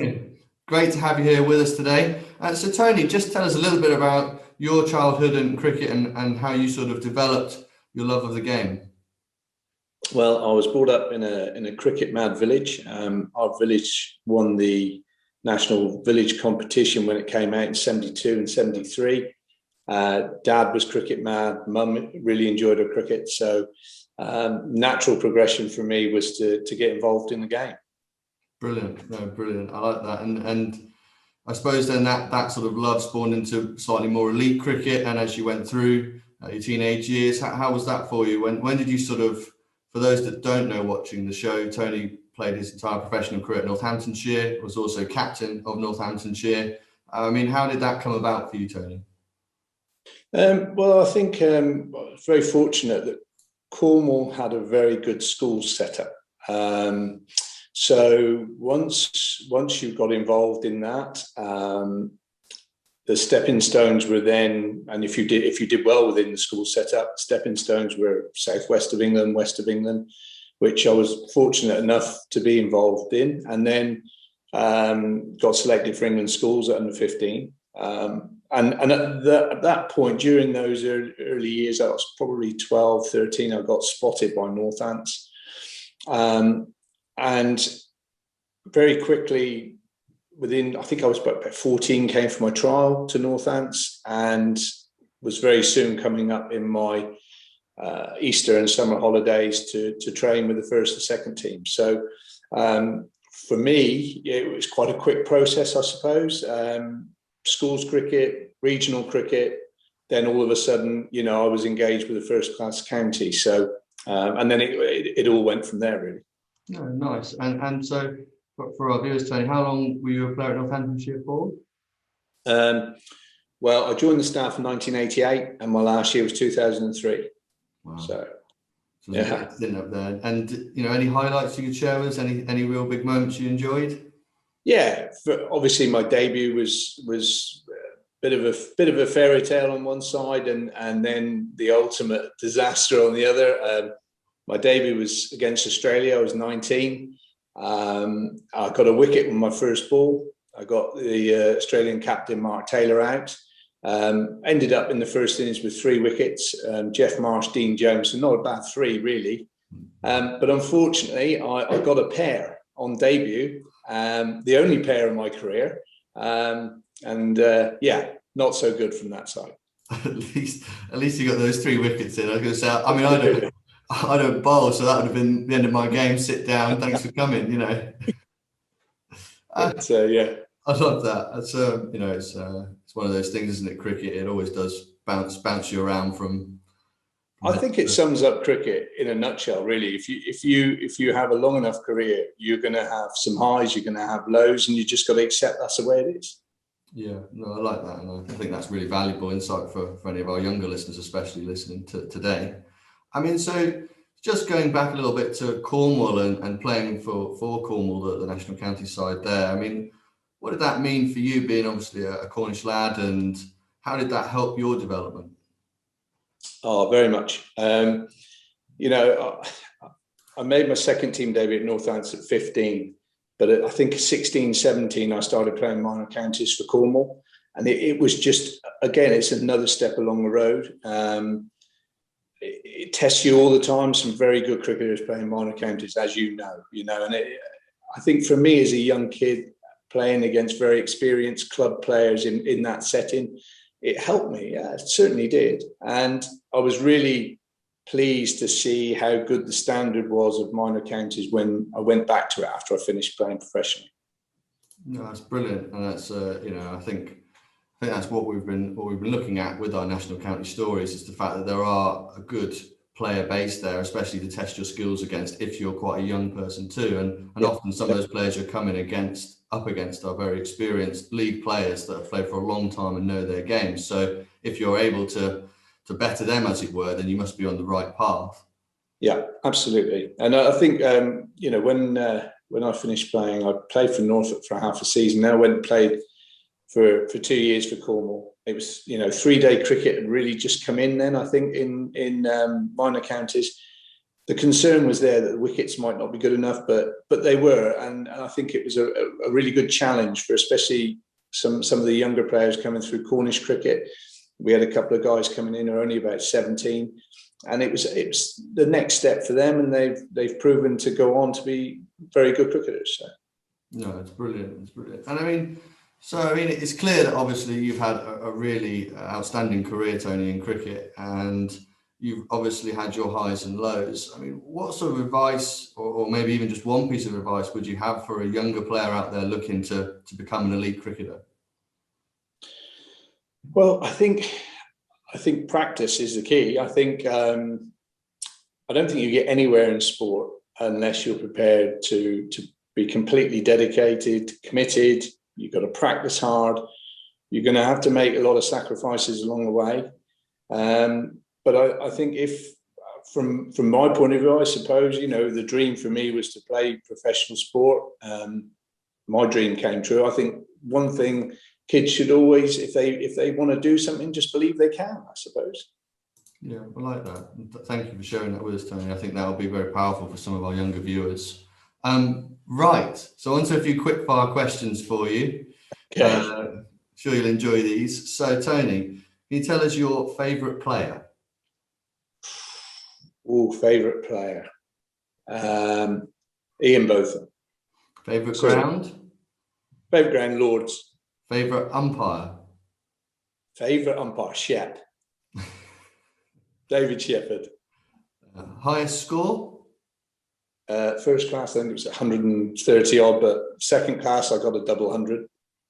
Nice. I haven't got there yet. I've got 170 odd. Not quite got to double. Plenty of time, mate. And one player that you would like to meet currently?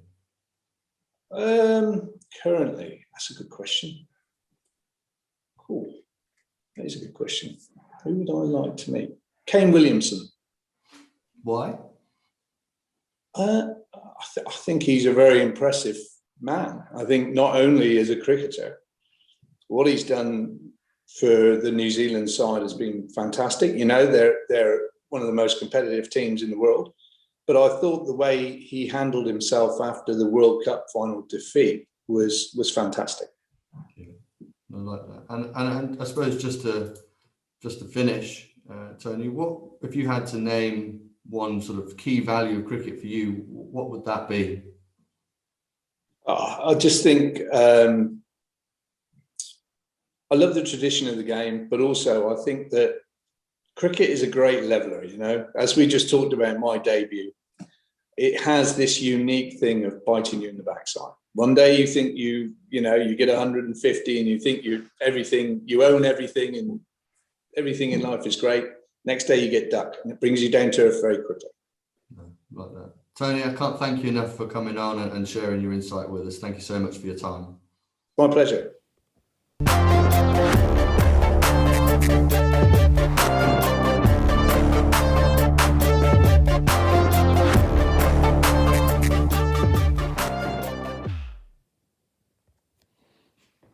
so much to Tony for taking some time out of his busy schedule to speak with me, and I hope you enjoyed that from Tony. He's a very special individual and fantastic all-rounder in his time. So certainly someone that has lots of valuable information around how to play cricket and how to enjoy cricket. I think is one of the biggest things that comes across with him, and when I was speaking with him was how much he's enjoyed playing and how important it was that whatever you're doing, whether it's cricket or other sports or business in life, it's to enjoy it. And Tony really does personify that. So thanks so much to him for his time, and I hope you enjoyed it.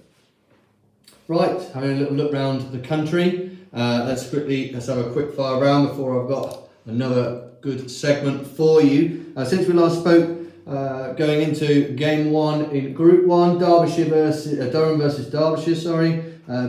Derbyshire are now 199 for 6. They were 183 for 6 last time we spoke. Hosin on 24 runs not out of 66 balls, and Guest on 25 not out of 53 balls. Derbyshire trailed Durham by 276 runs with 4 wickets remaining. You'd have to say that this partnership is the key, I think, to Derbyshire reducing that deficit. Certainly, maybe another 100, 150 runs and giving them at least a foothold in the game. Over to game 2, Warwickshire versus Essex. Essex are currently 14 without loss of 5.2 overs. Brown not out on 6, Cook not out on 8. Essex currently lead Warwickshire by 25 runs with 10 wickets remaining. It's pretty much at parity after the first innings for both sides, so you're almost now into this stage of you've got 5.5 sessions left in the day's play. Can you set up some level of position to either force a win, but without obviously risking a loss? On to game 3 in the group, Worcestershire versus Nottinghamshire. Last time we spoke, Notts were 155 for 2. They've now moved on to 164 for 2. Hamid is still down 80 not out of 200 balls.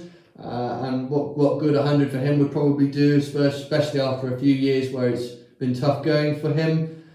Clark ably supporting him on 27 of 34 balls.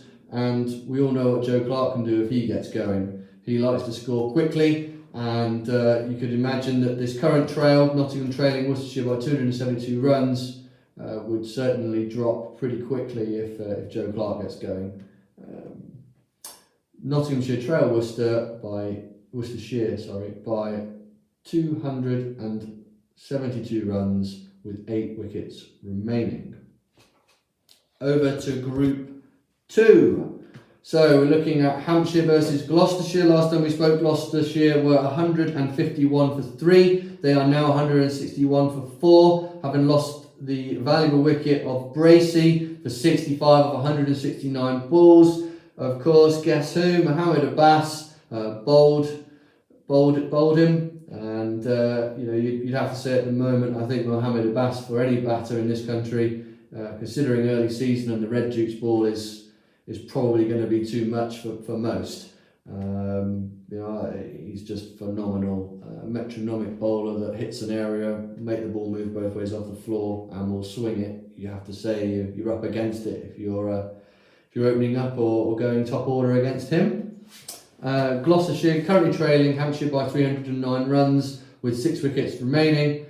This effectively is a Group 2 top table clash. Unless Gloucestershire suddenly have a collapse, or Hampshire are able to force those quick wickets, effectively the same thing. You'd have to say that game's looking towards a draw. On to game 2 of Group 2, Leicestershire versus Somerset. The last time we spoke, we were on 109 for 4. We're now Leicestershire are now 126 for 5. The wicket they lost was Hill. Court Gregory bowled Leach for 47 off 93 balls. That could be quite a crucial wicket in respect that has broken the partnership between Hill and Swindles. Swindles is still there though, on 31 of 60 balls, joined by Mike Naught of 3.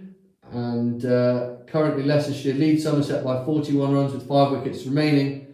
There's a lot of time left in the game, that's what I'd say. I mean, you know, if they get 150 to 200 plus, you know, you're always in the game, but there's still lots of time. Somerset would not have to take too many risks batting wise in order to get those runs.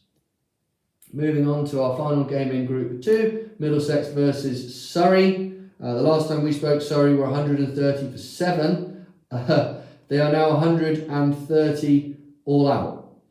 Wickets to fall were Clark, Topley and Verdi. Clark bowled LBW to Murtagh. Topley bowled Roland Jones for 4. Kemar Roach left there, none not out of 5. And Verdi caught Simpson bowled Roland Jones for 0. So that's a quick collapse. That's how you wrap up a tale if you're Middlesex. Surrey currently lead Middlesex by 16 runs. Well, yeah, if Middlesex lose that, then I suppose someone should come up with a forfeit for me, but they're not going to lose that. That's a Middlesex win all day. Moving over to Group 3, Kent versus Lancashire. Last time we spoke, Kent won 131 for 7. They are now 133 for 8. Wicket to fall was the keeper, Ollie Robinson, not to be confused with the Ollie Robinson fast bowling all-rounder, should we say, down at Sussex. He's gone. He was bowled by Tom Bailey for 21 of 54 balls. Current partnership between Milnes and Classen. Milnes on 2 and Classen on 0. Kent still trailing Lancashire by 392 runs with 2 wickets remaining. I would imagine Lancashire, if they're able to wrap it up, will go back out to bat, give their bowlers maybe an hour off the field, and then come back out and see if they can make headway with the Kent top order. Moving over to game number 2, Northamptonshire versus Glamorgan. Last time we spoke, Northamptonshire were on 320 for 8. They're now moved on to 344 for 8. Gareth Berg is now on 60 not out of 93 balls. Nathan Buck hanging in there with him, 12 off 20 balls. Ultimately, Northamptonshire trailing Glamorgan by 63 runs with 2 wickets remaining. Again, I would say this game is heading towards a draw, especially if Northamptonshire, with their last 2 wickets, can look to get rid of that 63-run deficit. On to the last game of Group 3 and the last one of the roundup, Sussex versus Yorkshire. Last time we spoke, Yorkshire were 232 for 7. They now are 240 for 7. Bess at the crease on 13 of 52 balls, with Thompson, who's on 7 of 14 balls. Yorkshire currently leads Sussex by 169 runs with 3 wickets remaining. Just a quick look at some of our live cricket going around. And the NCL and the Northamptonshire Cricket League. Geddington are 75 for 3 versus Oldham Hamptonians. Overston are 96 for 1 of 21 overs versus Brixworth. Desborough Town are 64 for 5 versus Peterborough. And Oundle Town are 64 for 6 against Rushden and Higham. Now we've got our show special coming up for you. It's a great one on anti-corruption. It's an area that's often in the background, not typically seen at the forefront of cricket. It's one that obviously cricket has had circumstances of it, as a lot of sport has in its past. It's well documented. And here is the main man himself, Martin Darlow. He was an ECB director. He needs no introduction really, but I'll give him one anyway. He's chair of the Anti-Corruption Committee. He's vice chair of the Recreational Assembly, which is effectively all of the ECB Premier Leagues, the 29 of them that span the country and Wales. He has many other accolades to his name, and most importantly is a volunteer at his local cricket club, supporting them on the committee as a role. I think he might be chairman. He certainly, I think, alludes to it in the video. I hope you really enjoy this. Quite special to be able to get a man of Martin's stature on this programme, and here we go. Enjoy.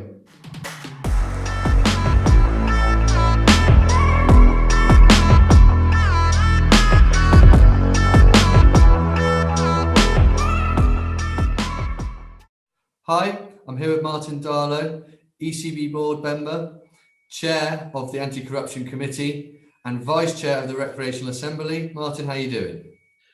Very good, Callum. Thank you. Thank you for the opportunity.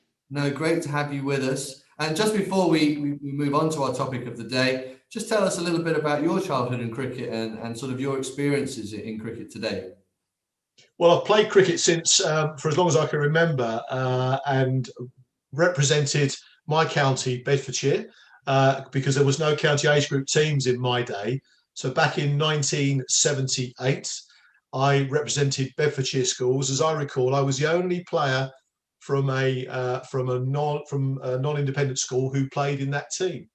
So that was my background. And then I played cricket all the way through for local clubs at Potton and Bedford and Leighton Buzzard.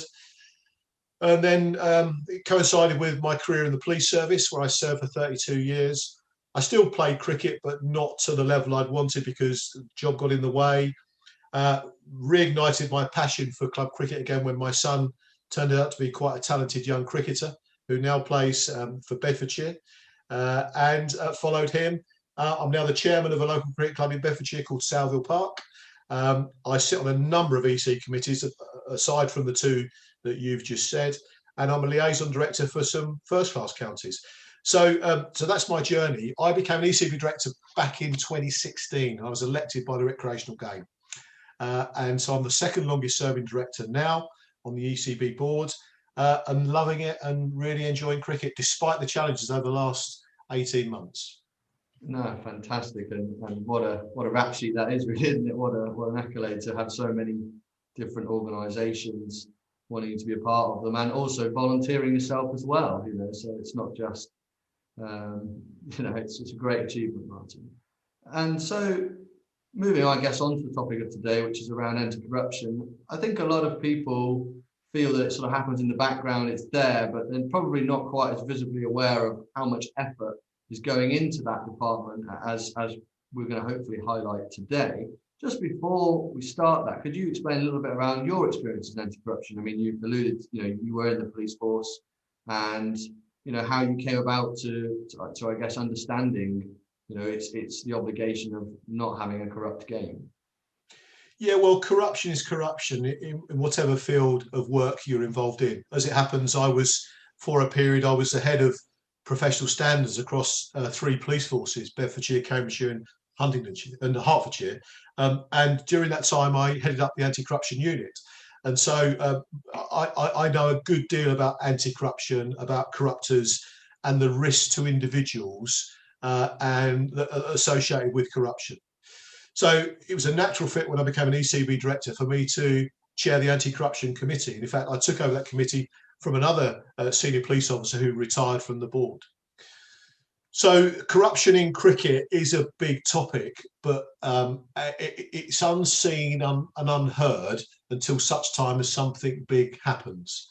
There's always something going on in the background to make sure that we keep the game safe and secure, safe from corruptors and with integrity. So when you and I, Callum, watch a game of cricket, we expect the professionals to be doing their best for their team and for the game of cricket. We don't expect somebody to be throwing a game or taking some form of action to line their own pocket. And that's what we're about. That's what we're trying to stop. And we are stopping because I would say, certainly in this country, that the game of cricket at professional level has integrity, and it is people doing the best and not falling for any form of corruption. And we've got a lot of things in place that actually stop that happening, number one, but also to make sure the players are aware of what corruption is and the pitfalls. Yeah, and just on that, I mean, if you were to sort of, is it just the players? I mean, you mentioned the players there, but surely there's a wider network of people that need to be aware of what's going on and currently are. I mean, I know I've actually signed 2 anti-corruption forms this year, one for work and one for playing. So, I mean, there's clearly a lot of preventative strategies in place. Yeah, well, that's born out of cricket being more available to the global audience. So, for instance, I know that you've played for Bedfordshire. Those games will be live streamed. And in fact, some games you play in the Northants Premier League may be live streamed. That streaming is available globally. And so there may be betting organisations, syndicates, organised crime groups who will be trying to make money out of those games because there is a delay on the streaming, so people can get ahead with the spot fixing. It may be that some players are urged to carry out some form of act which could result in a lot of money passing hands to an organised crime group, so it's illegal gambling. So the game of cricket is open to a wider audience than ever before, and I'm really pleased to hear that at the top end of the recreational game, which is what you've played in terms of National Counties cricket, is a pinnacle of the amateur of the game, that you've signed those documents, and those documents clearly outline the do's and don'ts for you as a player. So the reach is wide and getting wider because it needs to. We need to make sure that players are aware. So our stance is one of education, awareness and guidance to all players engaged in cricket. No, I like that. And just on that theme, I suppose, are you able to share with us maybe a scenario or a typical scenario that you found yourself in and had learnings from for players out there?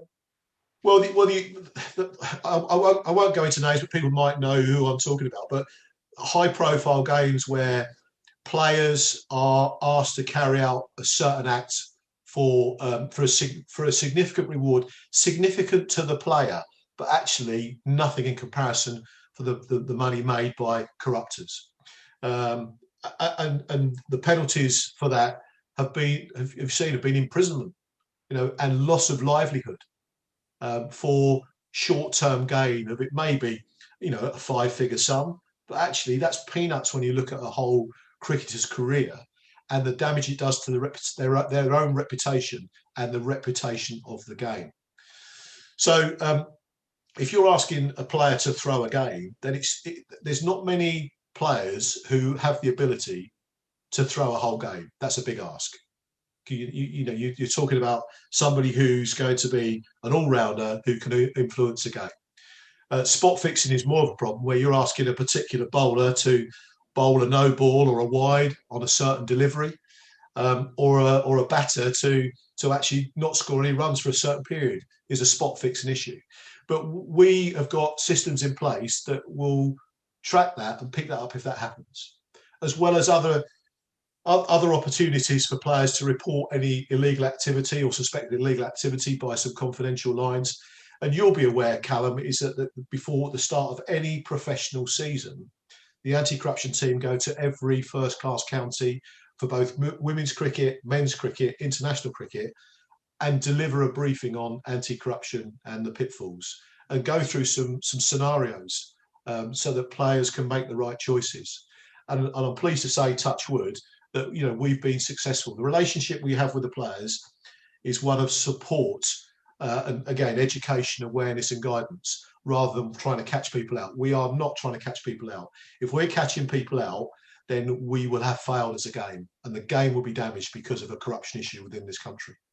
Yeah, I mean, I think the big takeaway from that for me is around, the message is loud and clear. Don't panic. Think about what you've been instructed to do, and if you haven't, there's plenty of resource to instruct you. You haven't done anything wrong, but ultimately you'll be judged on your actions you take after that moment. Is that correct, Martin? That is correct, and there is an obligation to report if you have some information which may assist an anti-corruption investigation.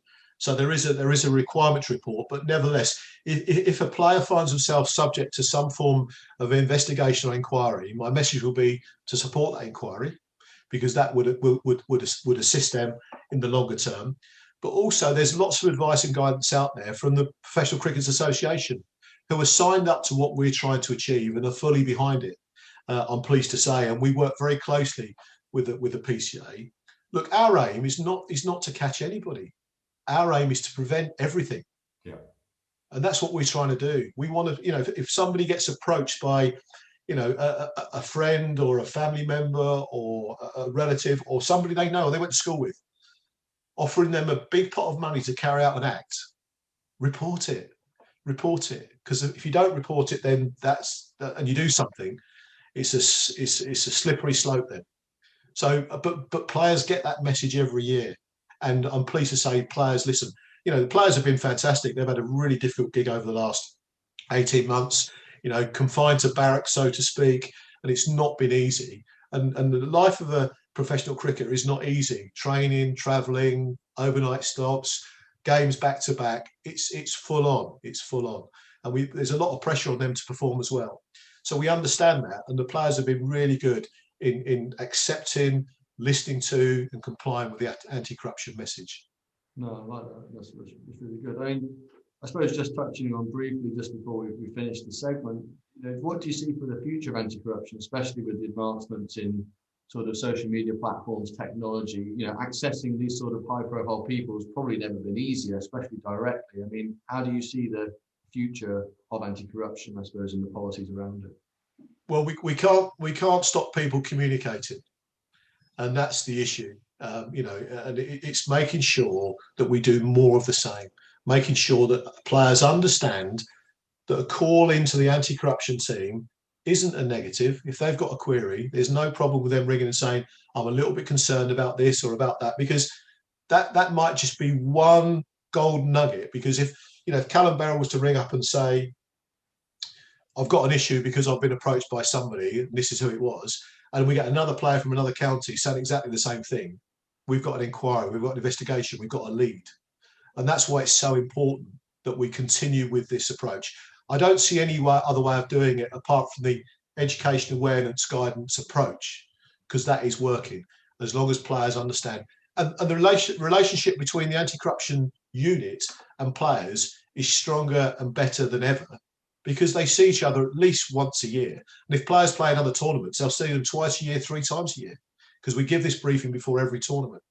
And so there is that liaison, that partnership, and that trust that's built up between the players and the anti-corruption team. No, brilliant. Thanks so much for that, Martin. And I think that's a fantastic point to finish on the topic of choice for today in anti-corruption. Just a couple of quick fire questions for you, as our viewers will be getting used to, if you don't mind. Fire away. Favourite ground? Well, this is a difficult one for me, isn't it? Because I've got Leicestershire, Derbyshire, Warwickshire, and Northants under my wing as an ECB director, so it's going to be difficult. So I would say that my favourite test ground is Edgbaston, and my favourite non-test ground is Derbyshire, Leicestershire, and Northants. Very diplomatic, well navigated. Favourite player? Oh, I would say. I would say Johnny Bairstow's up there, and I'll tell you why. I've just read Johnny Bairstow's book, which is phenomenal, and it's an excellent read. And the life story of Johnny Bairstow, if you read his biography, it's a tearjerker, but it's a fantastic journey that he's been through and dealt with all sorts of issues. So I would say Johnny Bairstow. Like that, and I hope you get some commission as well from Johnny for plugging. Oh yeah, well, who knows? Favorite might sell another book after this article. What's favorite umpire? Professionally, yeah. Oh, it's got to be Mr. Kettleborough, isn't it? Like it. Got to be. He's pretty good, isn't he? Yeah. He's up there. He's up there. looks the part. Is the part. And hasn't he won Umpire of the Year from the ICC a few years running? I think so. I think certainly won it. Yeah. I think he's like that. What about if an ECB director can have a favourite umpire? That is, I don't know if I'm allowed. I'm sure people will be okay. Okay. Highest score for me. God, when I was much younger, I did get 106. Whilst playing for a team called Potton in the Millman Trophy. Like that. And that was in 1983, I think it was. And the best place you've been for cricket? Well, that is without doubt a place called Southill Park Cricket Club, which is a very picturesque venue on the Whitbread estate in a place called Southill, just outside of Biggleswade. Go on the website, have a look at the pictures of the ground. It's phenomenal. Like that. So, as our viewers will start to getting used to, we always finish our segments with the same question for our specials. And so, Martin, really for you, what is your most important aspect or value of cricket to you? The spirit of cricket, the way the game's played, the friendships you develop throughout your cricketing career. They're the most important things to me. No, I like that. Martin, thank you so much for your time and for fitting me in your very busy schedule. And thank you. Callum, thank you very much, and congratulations on your fine collection of caps. Thank you. Thanks so much. Take care, Martin. Cheers. Thank you.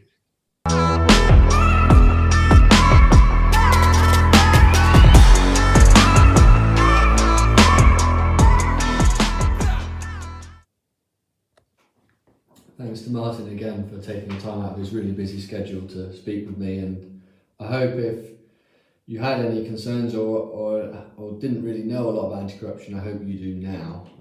He's certainly very well versed, and I know that the programme that they roll out for players and staff within the professional game especially is very comprehensive, so thanks to him. Just having a quick look around the country at some scores, which we'll do shortly.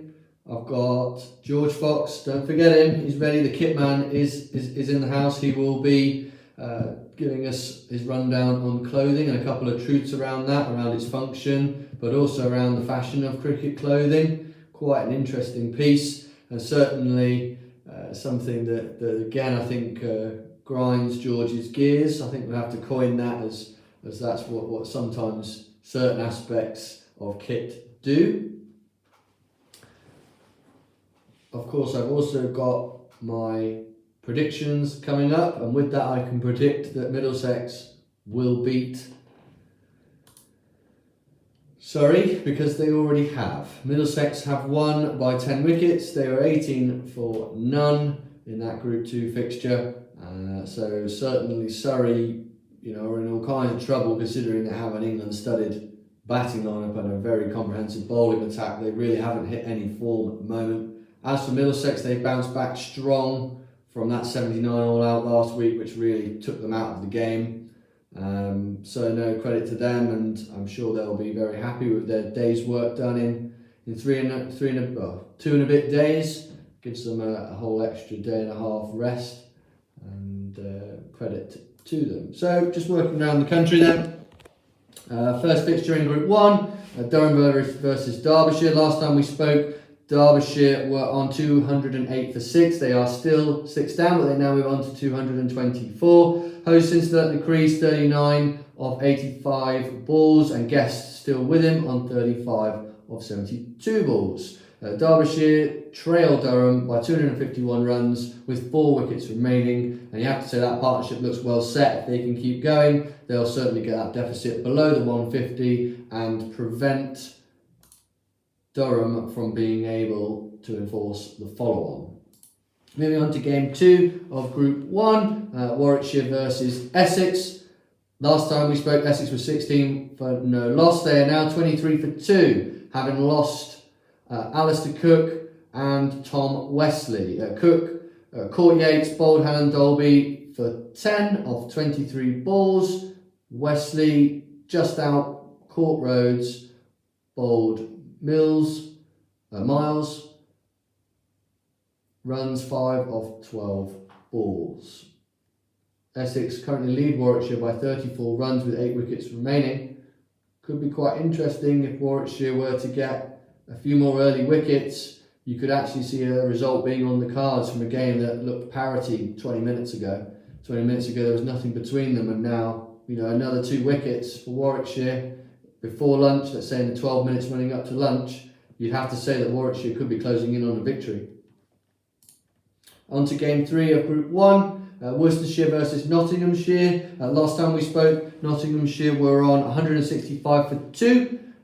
They are now on 173 for 5. They've had a little bit of a collapse. Charlie Morris for Worcestershire doing damage, taking 3 quick wickets. Obviously, I gave Joe Clark, the commentator, seal of doom. He was straight out for 27. He didn't add to the score when we were last speaking about him, of 35 balls. James is also LBW to Morris, and Mulaney was bowled Morris for 2. So very, very quick succession between 164 being on the board and 172. Nottinghamshire have lost 3 quick wickets. That leaves the game poised with Nottinghamshire still trailing Worcestershire by 263 runs with 5 wickets remaining. Moving on to Group 2.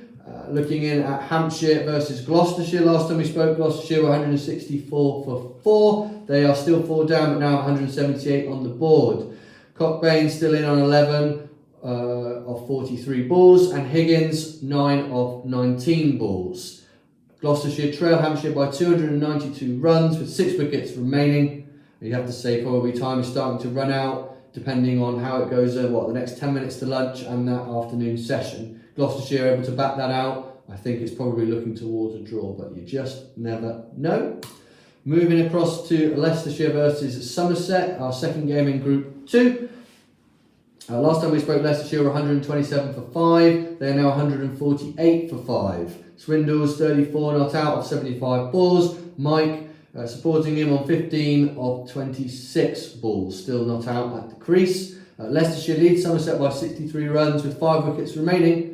If they were to get a score of 200 plus, anything's possible. Moving on to our last game in Group 2, as you will already know and I've already mentioned, Middlesex have already won. They win by 10 wickets, stumping Surrey. That's a really resounding win, and credit to Middlesex for a complete performance. Moving across to Group 3, Kent versus Lancashire. Last time we spoke, Kent were 131 for 8. They are now 160 for 9. Wicket to fall was Klassen. Court James bowled Bailey for 0.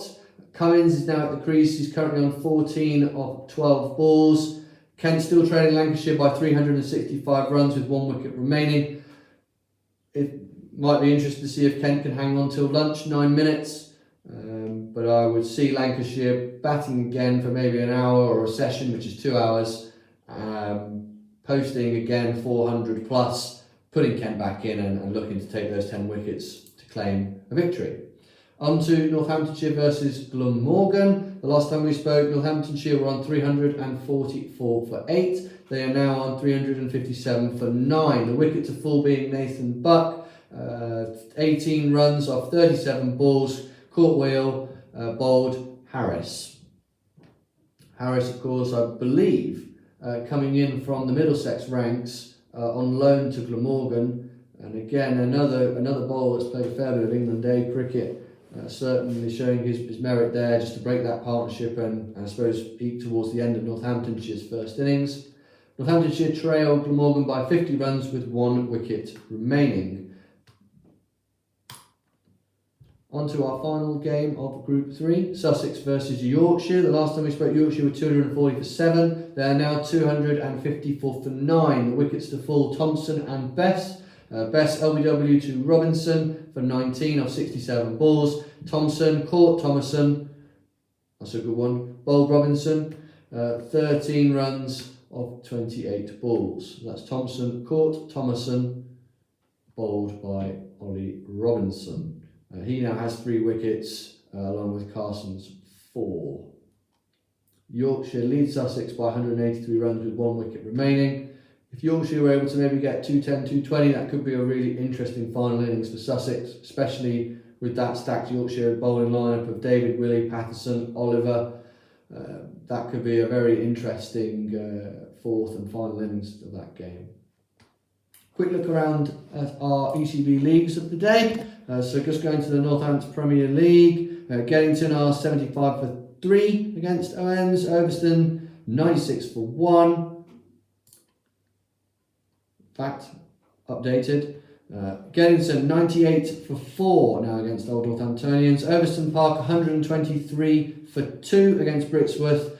Desborough are 92 for 5 against Peterborough Town. Oundle Town are 83 for 9 against Rushden and Higham. Moving into the East Anglian Premier League. Bury St Edmunds are 101 for 4 against Swarston. Saffron Walden are 90 for 2 versus Cambridge. Burwell and Exening are 85 for 3 versus Copdock.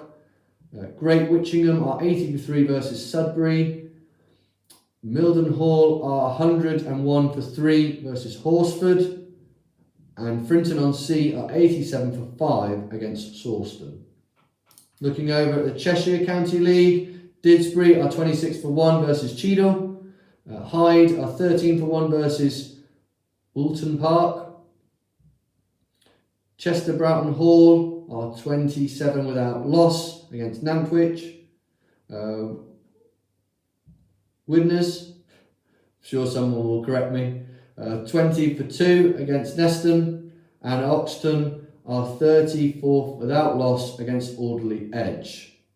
That completes our roundup for the moment, and you've guessed it, it's now George Fox, our kit expert, for you for our last segment of this week, and coming up after that, of course, our live predictions on the games as they fall through to their completion. Hope you enjoy this one from George.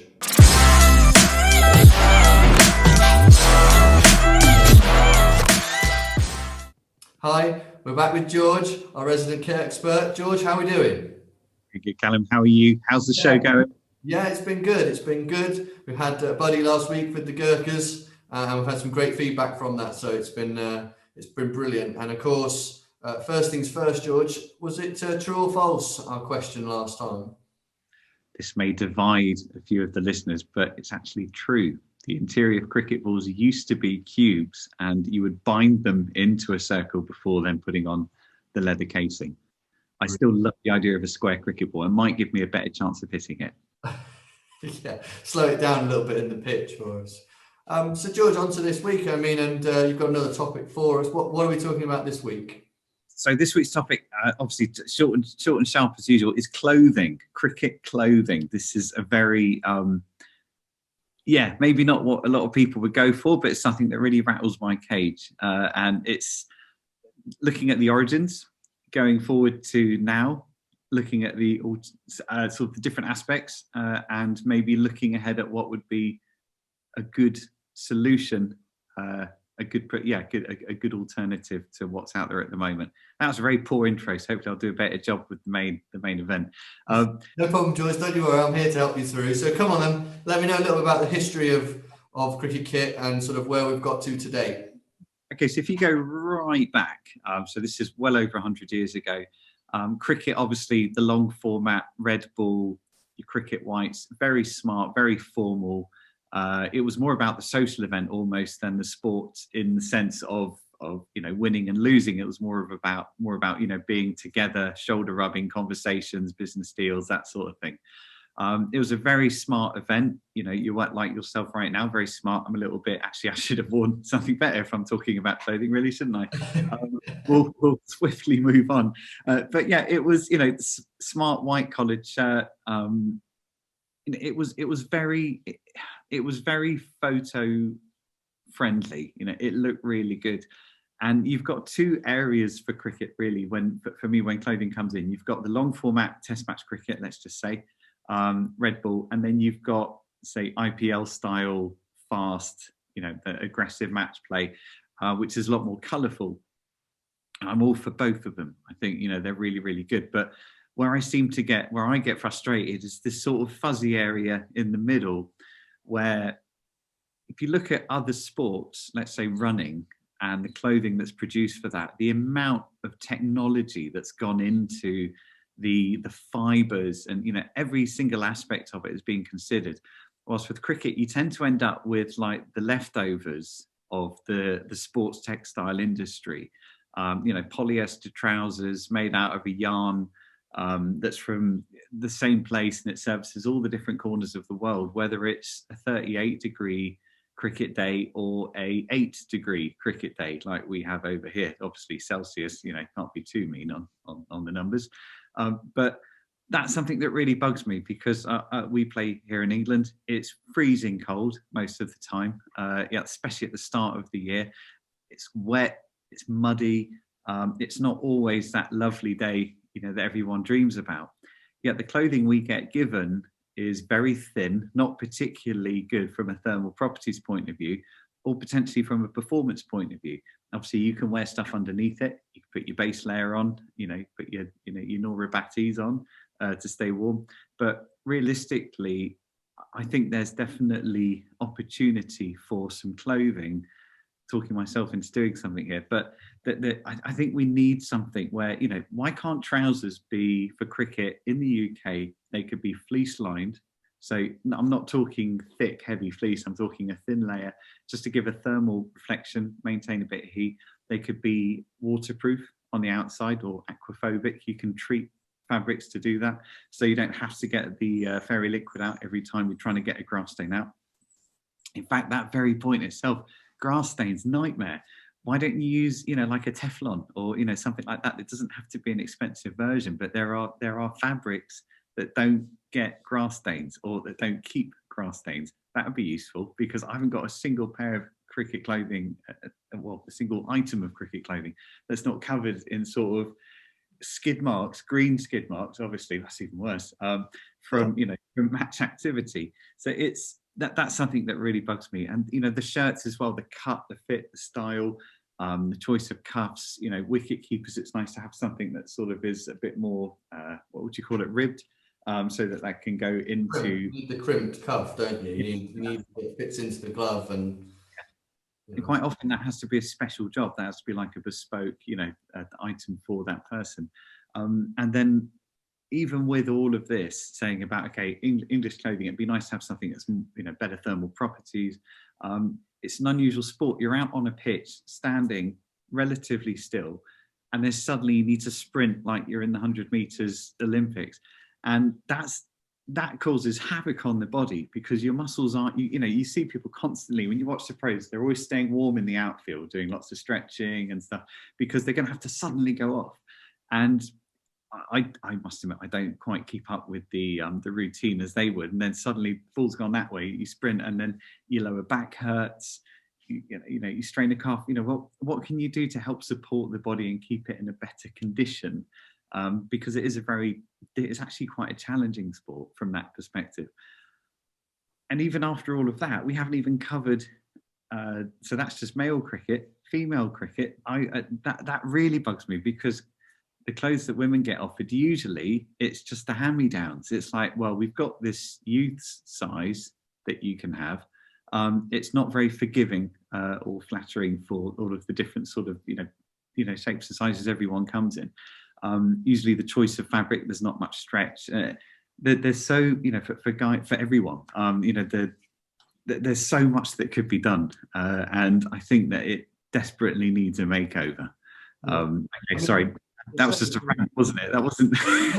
That's a great. It certainly seems to me that there's not been a huge amount of thought specifically put into clothing and why that cricket kit is designed the way it is. And I think it's great here that you highlight, George, for us, that really we need to start thinking about it. And actually, there are a lot of alternatives and options that are practical and could work. And really, I guess this is my plug for one of the big cricket companies. Pick it up and run with it a little bit. It certainly, there's no real excuse anymore for having subpar for your function kit, which I find really very interesting, I must admit. And it's something I never even considered. It's kind of like, there's your shirt, off you go, get on with it. It's never really been thought about around, the actual materials being used. I mean, the only time I've ever really got stuck into kit, and I did used to run it for a club once.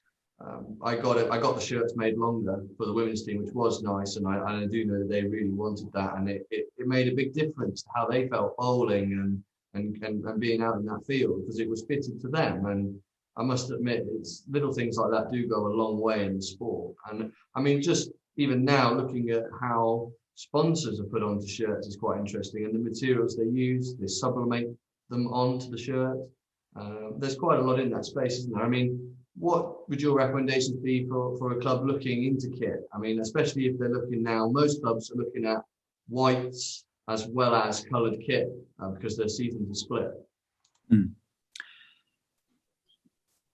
As a recommendation, there are obviously there's a lot of brands. Kit is a massive market because you're buying volume, rather than individual pieces, and you'll find there are companies that specialise in team sportswear that provide the whole range of stuff, and there'll be lots of different brands available. And what will tend to happen is within a fairly tight price point, you'll have the super cheap, which will just be, zero, no pockets, no nothing. There's minimum amount of styling, whatever that is, as possible, all the way up to something that's got a little bit more, a few go faster stripes, maybe some seams down the side of your legs, and possibly a brand name that's recognizable from a household point of view. But I still would want to challenge them in terms of the aesthetic of the design, and also the materials being used. I think the fabric that goes into making cricket clothing has got a long way to go still. There was quite an interesting phase when, I'm going to get the brand wrong, but somebody put little silver dots printed on the inside of a cricket shirt so that it was like a cold contact point to cool you down in a hot climate. That was interesting. That was a good start. It didn't really go anywhere, but that was interesting. One thing as well, if you think about like a rugby top, how many people, when you go out into sort of a social environment, something that's hopefully coming back shortly, how many people do you see wearing rugby tops, like on-pitch rugby tops, and actually looking quite good in them, like enjoying wearing them because they're nice bits of clothing? And apart from maybe some of the colour, sort of T20 IPL style shirts, I've never seen anyone really, apart from if they're maybe lost or forgot, wearing anything to do with their cricket whites if they're not on a cricket pitch. And I think my challenge to that, yes, okay, the colour may not be, I'm not, I'm going to wear my all white outfit, but just a cricket shirt could be a really nice thing, it could be really a well-made bit of kit, nice collar, nice, even just a collar stand, good fabric. You've got your club logo, it's individual maybe to you. I just think there's a lot of other sports where people would wear the sport of choice clothing outside of the sport that they participate in. And apart from when you see people with, just like the England top, or the, Sri Lanka, India, whichever one it is, it's usually the, the coloured clothing kits that get worn. But when you actually look at them, they're usually not very well made at all. Like the quality's pretty garbage.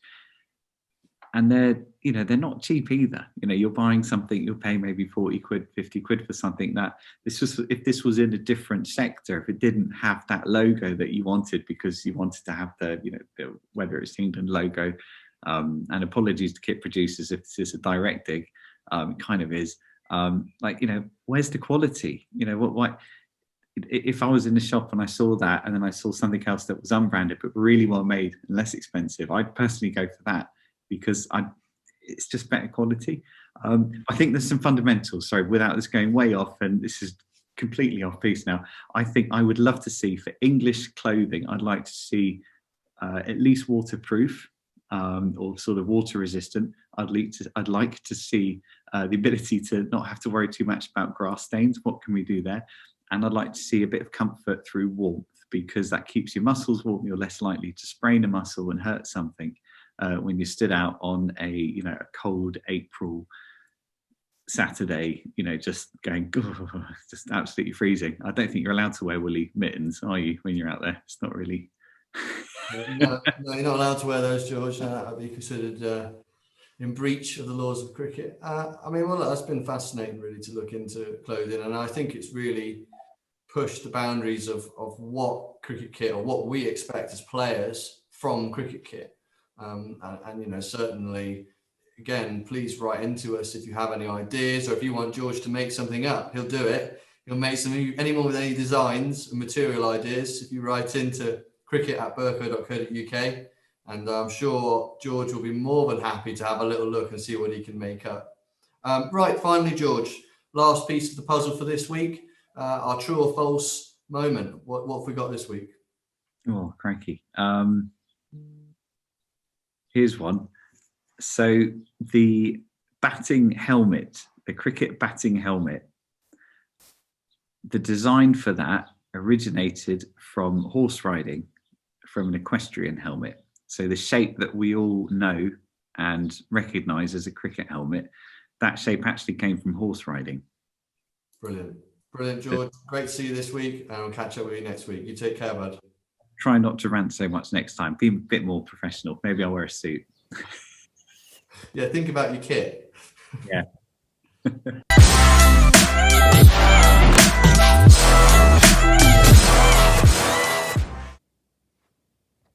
Welcome back, and thanks from George there. I'm sure you saw my accidental email plugs, but if you do want to email in, that is the email, cricket@berrco.co.uk, and we'd always love to hear from you with sort of anything, the good, the bad, any of our challenges. anything that that you feel would be noteworthy, or or even if you just fancy commenting about the show. Anything there. So before we have a look at the lunchtime scores, it's now lunch because 1 o'clock has passed. We're just going to have a quick look at our ECB Premier Leagues for today, which were the Northamptonshire Cricket League, the East Anglian Premier League, and the Cheshire County Cricket League. In the Northamptonshire Cricket League, I still can't pick up a score for Brigstock against Thornton House, but they are playing each other at the Meadows in Brigstock. If you're in that area, go and have a look. Albeit in the hospitality section under the COVID regs. Geddington against Oldhamptonians. Geddington are 111 for 4 of 30 overs against ONs, Oldhamptonians. Overston are 134 for 3 of 30 overs versus Brixworth. Desborough Town are 113 for 5 against Peterborough Town. Oundle are 103 for 9 against Rushden and Higham. Into the East Anglian Cricket League. Bury St Edmunds are 133 for 4 against Swarsden of 32 overs. Saffron Walden are 145 for 3 of 34 overs versus Cambridge. Burwell and Exening are 113 for 5 of 29 overs against Copdock. Great Witchingham 116 for 4 of 33 overs against Sudbury. Mildenhall 141 for 5 against Horsford, and Frinton-on-Sea 109 for 6 of 29 overs against Sawston. Moving across into the Cheshire County League, Didsbury are 53 for 1 of 18 against Cheadle. Hyde are 27 for 5 against Alton Park. They're going to be having a long day, I think, or a short day, but a tough day. Chester Boughton Hall are 61 for 1 of 16 overs against Nantwich. Wins, struggling with that one, 38 for 2 against Neston. And Oxton, 58 for 3 of 15 against Alderley Edge. Okay, so having a look at the scores on the doors at lunchtime.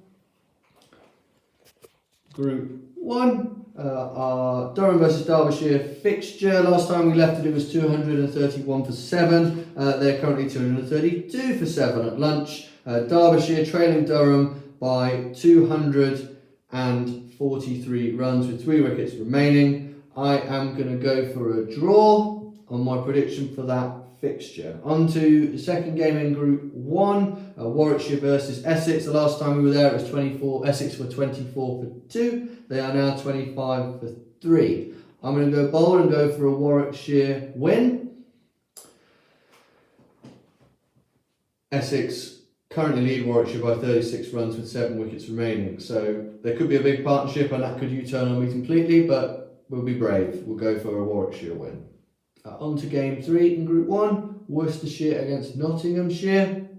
When we left it last, it was Nottinghamshire were 180 for 5. They're now 192 for 5. Nottinghamshire trail Worcestershire by 244 runs with 5 wickets remaining, both first inningses, and now 5 sessions left in the game. I'm going to go with a draw for that one. Moving across into Group 2. Hampshire versus Gloucestershire. Last time we left, Gloucestershire were 184. They're now 181 for 4 at lunch. They trail Hampshire by 289 runs with 6 wickets remaining. Again, I feel time's going to be an issue on that one. That's a top of Group 2 table clash. I believe that will be a draw.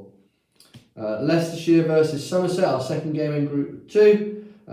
Leicestershire, last time we left, were 156 for 5. They are now 159 for 5. They currently lead Somerset by 74 runs with 5 wickets remaining.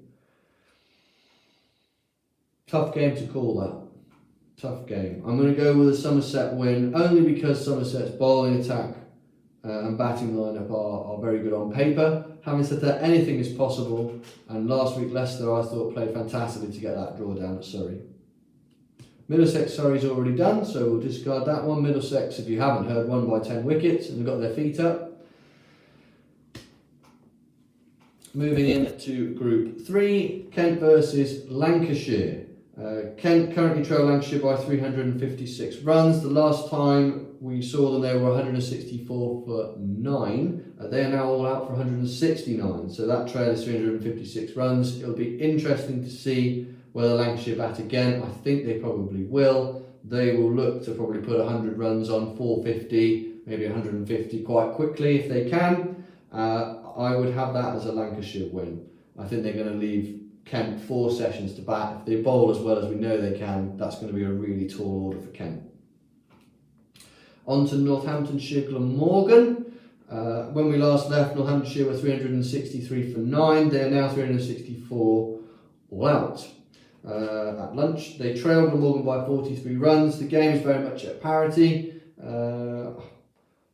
Look, I guess if you were going to say who's got the upper hand, Glamorgan have the upper hand, but I'm going to go with a draw on that. There's only 5 sessions left in the day. Glamorgan will need to bat at least 2, maybe even into tomorrow morning to get a sufficient lead or a comfortable lead. Yeah, I think I'd back Northampton to bat the last day. We'll give them some confidence. On to our final fixture and final prediction for this week, Sussex versus Yorkshire. Last time we spoke, Yorkshire were 255 for 9. They are now 272 for 9. They lead Sussex by 201 runs with 1 wicket remaining. Definitely the hardest one to decipher. I'm going to go with a Yorkshire win, because if they can get back out there and get another 20 runs, something like that, to 220, I think that could be a really sort of tense chase for Sussex. A couple of early wickets, and I think it's Yorkshire's game. So I'm going to go with Yorkshire. So there's my predictions for this week, and we've finished our segments for today's show. I hope you have enjoyed the show, and thanks for tuning in. Just in case you didn't know, you can follow the Berrco Show on Twitter and on Instagram and on Facebook too. If you would like, you can also email in to us. We're always happy, and please do follow us. We will be putting up more engagement posts as the weeks go on. The other thing to remind you, of course, if you want to catch up on any of the show, is to simply go to the website, which is berrco.co.uk. If you Google that, berrco.co.uk, it will come up with the show, and you can follow the links to both the Facebook page, the Instagram page, and also you can get the clips and the full show on YouTube, which is linked from the website. So please do have a look, even if you just want to catch up on some of the segments. We do have some great speakers, really at the top of their game, people like Martin. Fantastic resource, so please do follow up and watch those segments. Lastly, for those of you wanting, and hopefully part of the idea of this show is to get more people into watching cricket, and I hope that ultimately, now I can direct you to where you can follow cricket, more of it. So this afternoon, for instance, if you want to watch any of the first class games, if you go onto the website, normally the home game, so the first team mentioned on the sheet on the BBC Sports scores and fixtures page, if you go to the home County Cricket Club website of any of them, you will be able to pick up their live stream. It has BBC radio commentary as well. It's a really great resource. They've got multiple camera angles, lots of different informatics going up on the screen. It's certainly worth a watch. On top of that, if you want to look at more local clubs, as I mentioned before, around the ECB Premier Leagues, most of them are now running as of this Saturday through till September. Again, if you type in the name of the league or the area you want, followed by Play Cricket into Google, you should be able to pick up their Play Cricket page. If you look at matches and fixtures, you will see on the tab, you will see the scores live, and you can pick up some of your local games and local champions. That is all from me for this week. Thank you so much for watching. I hope you have a great weekend. Take care, and thanks